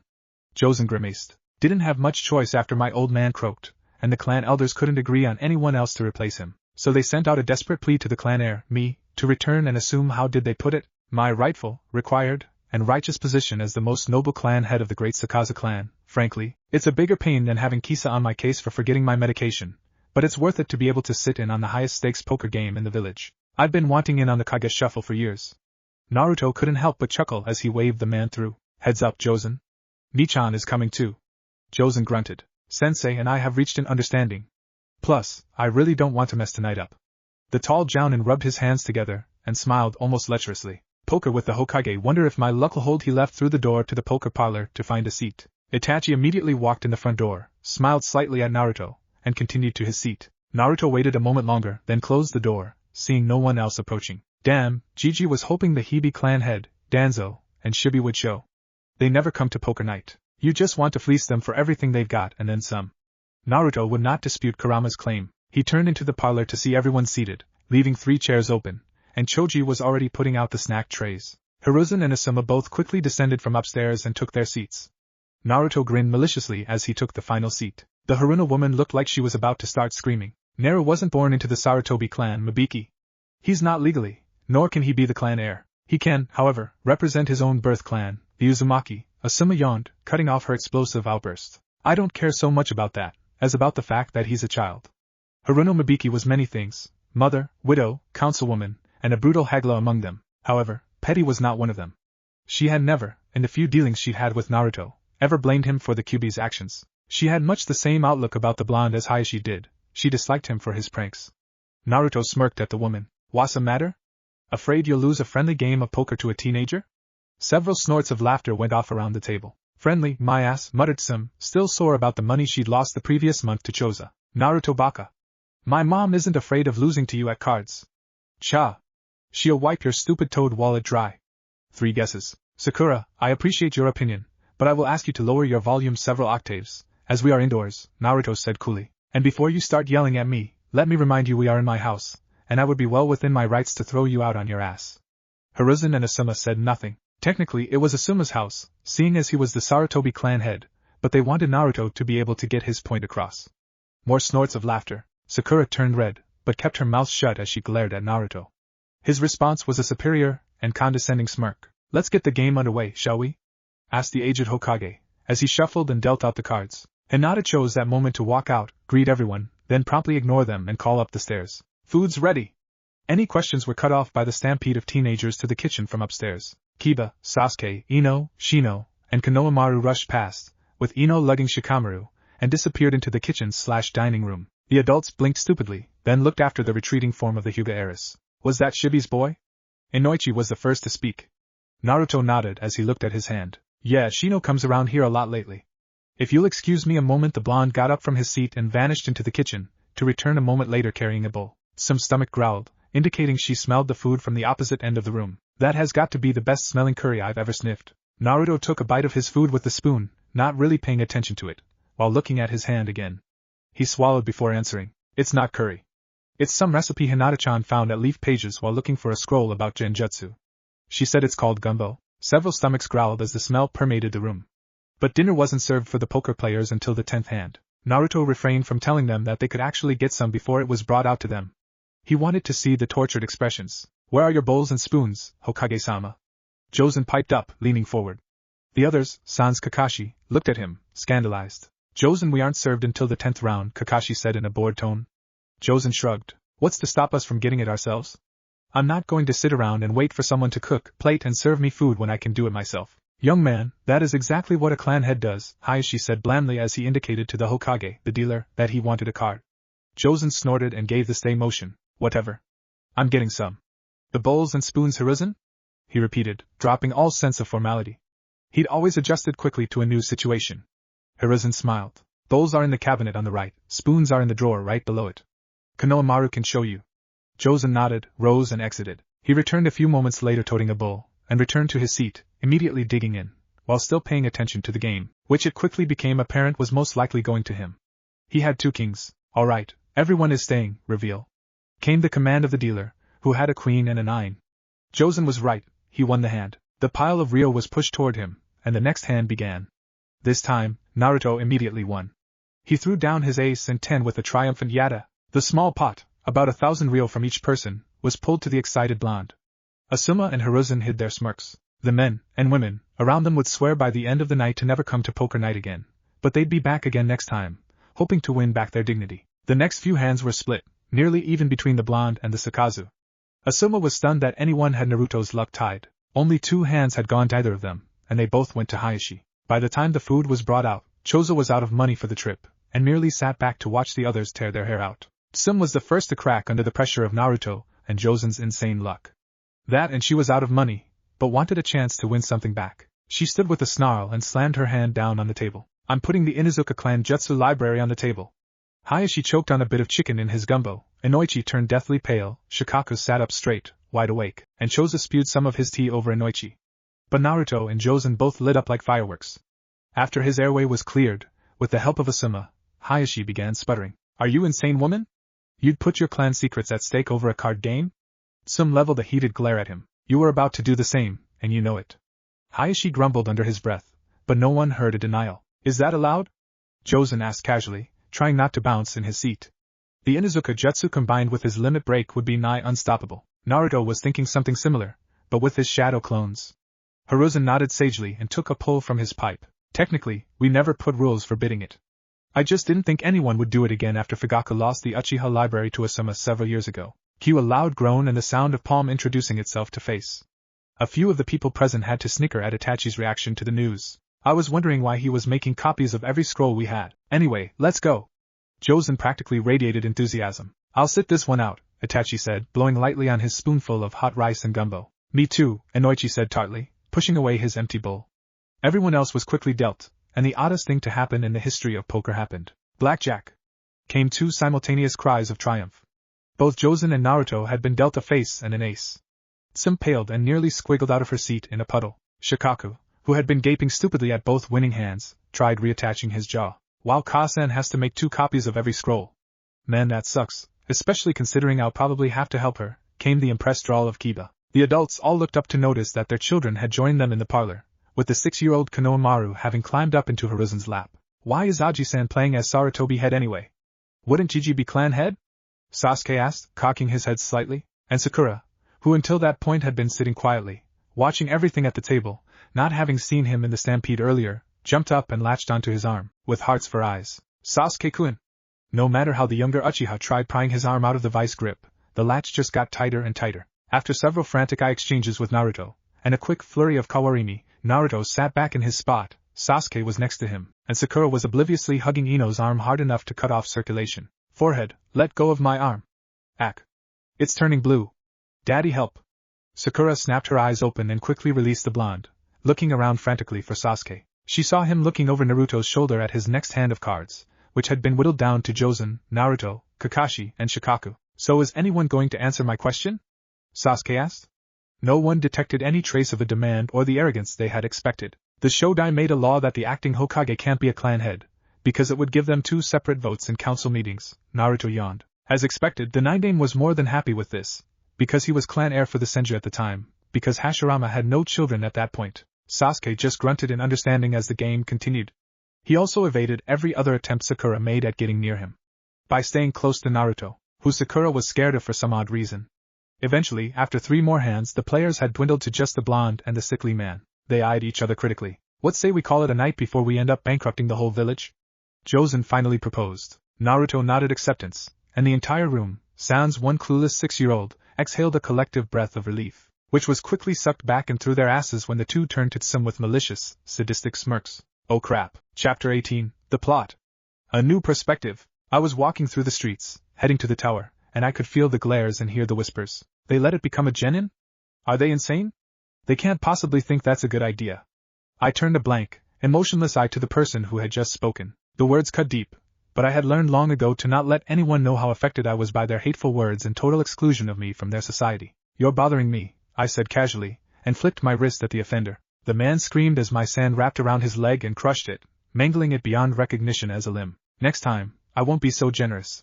Consider yourself lucky I must see the Kazakage immediately, or I would kill you. Father wanted to see me as soon as I was released from the academy with my headband. Most likely to tell me who my teammates will be. I suspected it would be my older siblings, Kankuro and Temari, considering they are the only two people I would hesitate to kill immediately. Gaara. I stopped and slowly turned towards the voice, to see a tall, blonde kunoichi in a battle kimono with a large fan and her hair in symmetrical quad pigtails. I stood still a moment, my arms crossed over my chest, and my older sister caught up to me.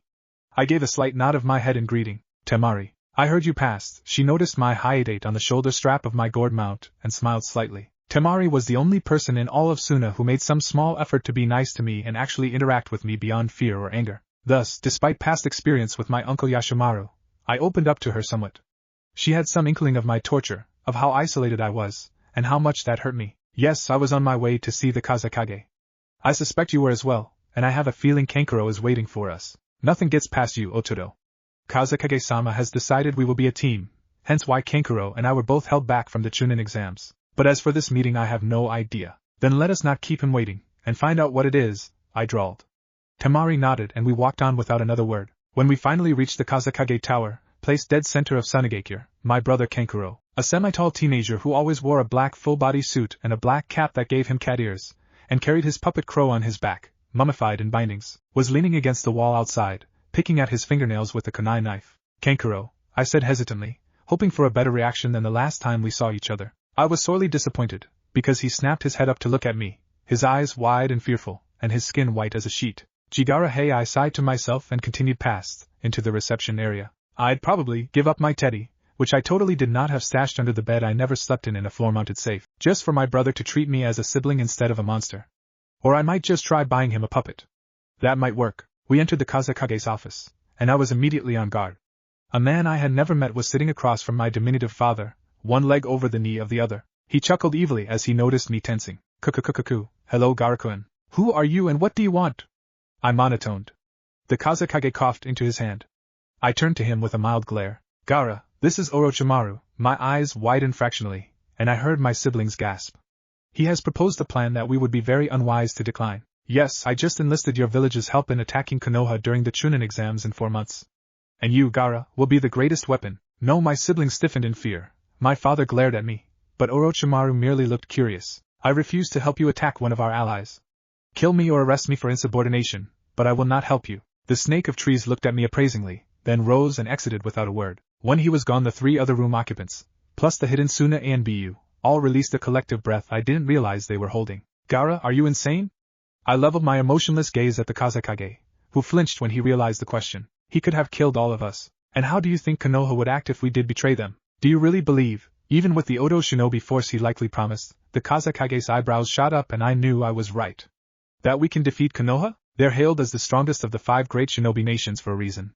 Even at their weakest, they held off several incursions by Kumo and Iwa and BU. You know as well as I do, even if we caught them by surprise, they'd soon recover and hit back thrice as hard. So we were cannon fodder, Temari said slowly. We were meant to be cannon fodder, the Kazekage said with a sigh as he massaged his temples. It seems we all owe our dignity to your brother. And maybe our lives. Temari gave me a small smile, but Kankuro looked at me in a slightly new light. You should probably warn the Hokage that an attack is imminent, likely sooner than we know because of my refusal. He would appreciate it. I rose and exited, but couldn't help hitting my father one last time, so threw over my shoulder. He might even tell the Wind Daimyo to send us more of his mission requests. I could feel his gobsmacked expression, and it almost made me smile. Almost. Not long after I left the tower, Temari and Kankuro caught up to me. What brought all this on? Temari questioned cautiously. I reached into my shirt, causing Kankuro to flinch, and pulled out the most recent of a series of letters I received once a month, ever since I was 5. I handed it to her, and saw Kankuro reading over her shoulder out of the corner of my eye. I had the letter memorized by now anyway. Gaara, thanks for the Sunaserve recipe. I've never tried it before, even when I came over there and we met. Yeah, I'm officially rejoining the shinobi forces this month, but that, unfortunately, means being a genin again, and that comes with a slew of deranks. I can't wait for the mission where we have to chase Tora.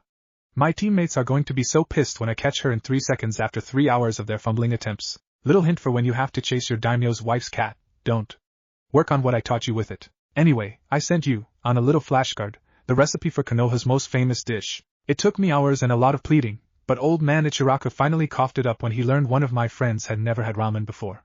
So enjoy. It's definitely worth it. When you come to Konoha for the Chunin exams, we'll get a few bowls, and I'll introduce you and your siblings to ice cream. Then you'll know pain. There's a little cackling fox head drawn here. I look forward to seeing you again, Gaara. Try not to kill anyone who doesn't deserve it. Sincerely, Uzumaki Naruto. Naruto always kept his letters short. I didn't mind, at least he wrote them. What did he teach you? Temari asked curiously. When did you get a friend? Kankuro asked, only to be smacked by Temari. Oh. What? It's a valid question. Naruto and I met when we were 5, when he came over on a diplomatic mission with his grandfather, the Hokage. He noticed how I was treated, and decided to put a stop to it while he could.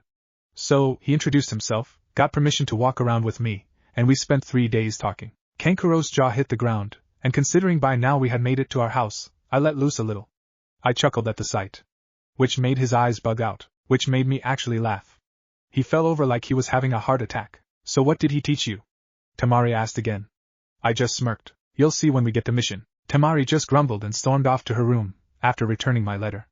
I looked at Kankuro, who was unconscious, and walked away to my own room to read. My family was weird. What if Naruto becomes the youngest anbu? And thanks for watching my video till the end. If you enjoyed this content, then do consider subscribing to my channel, and leave a like if you guys need the next part. Comment down and thanks for watching the video, and see you guys in the next video.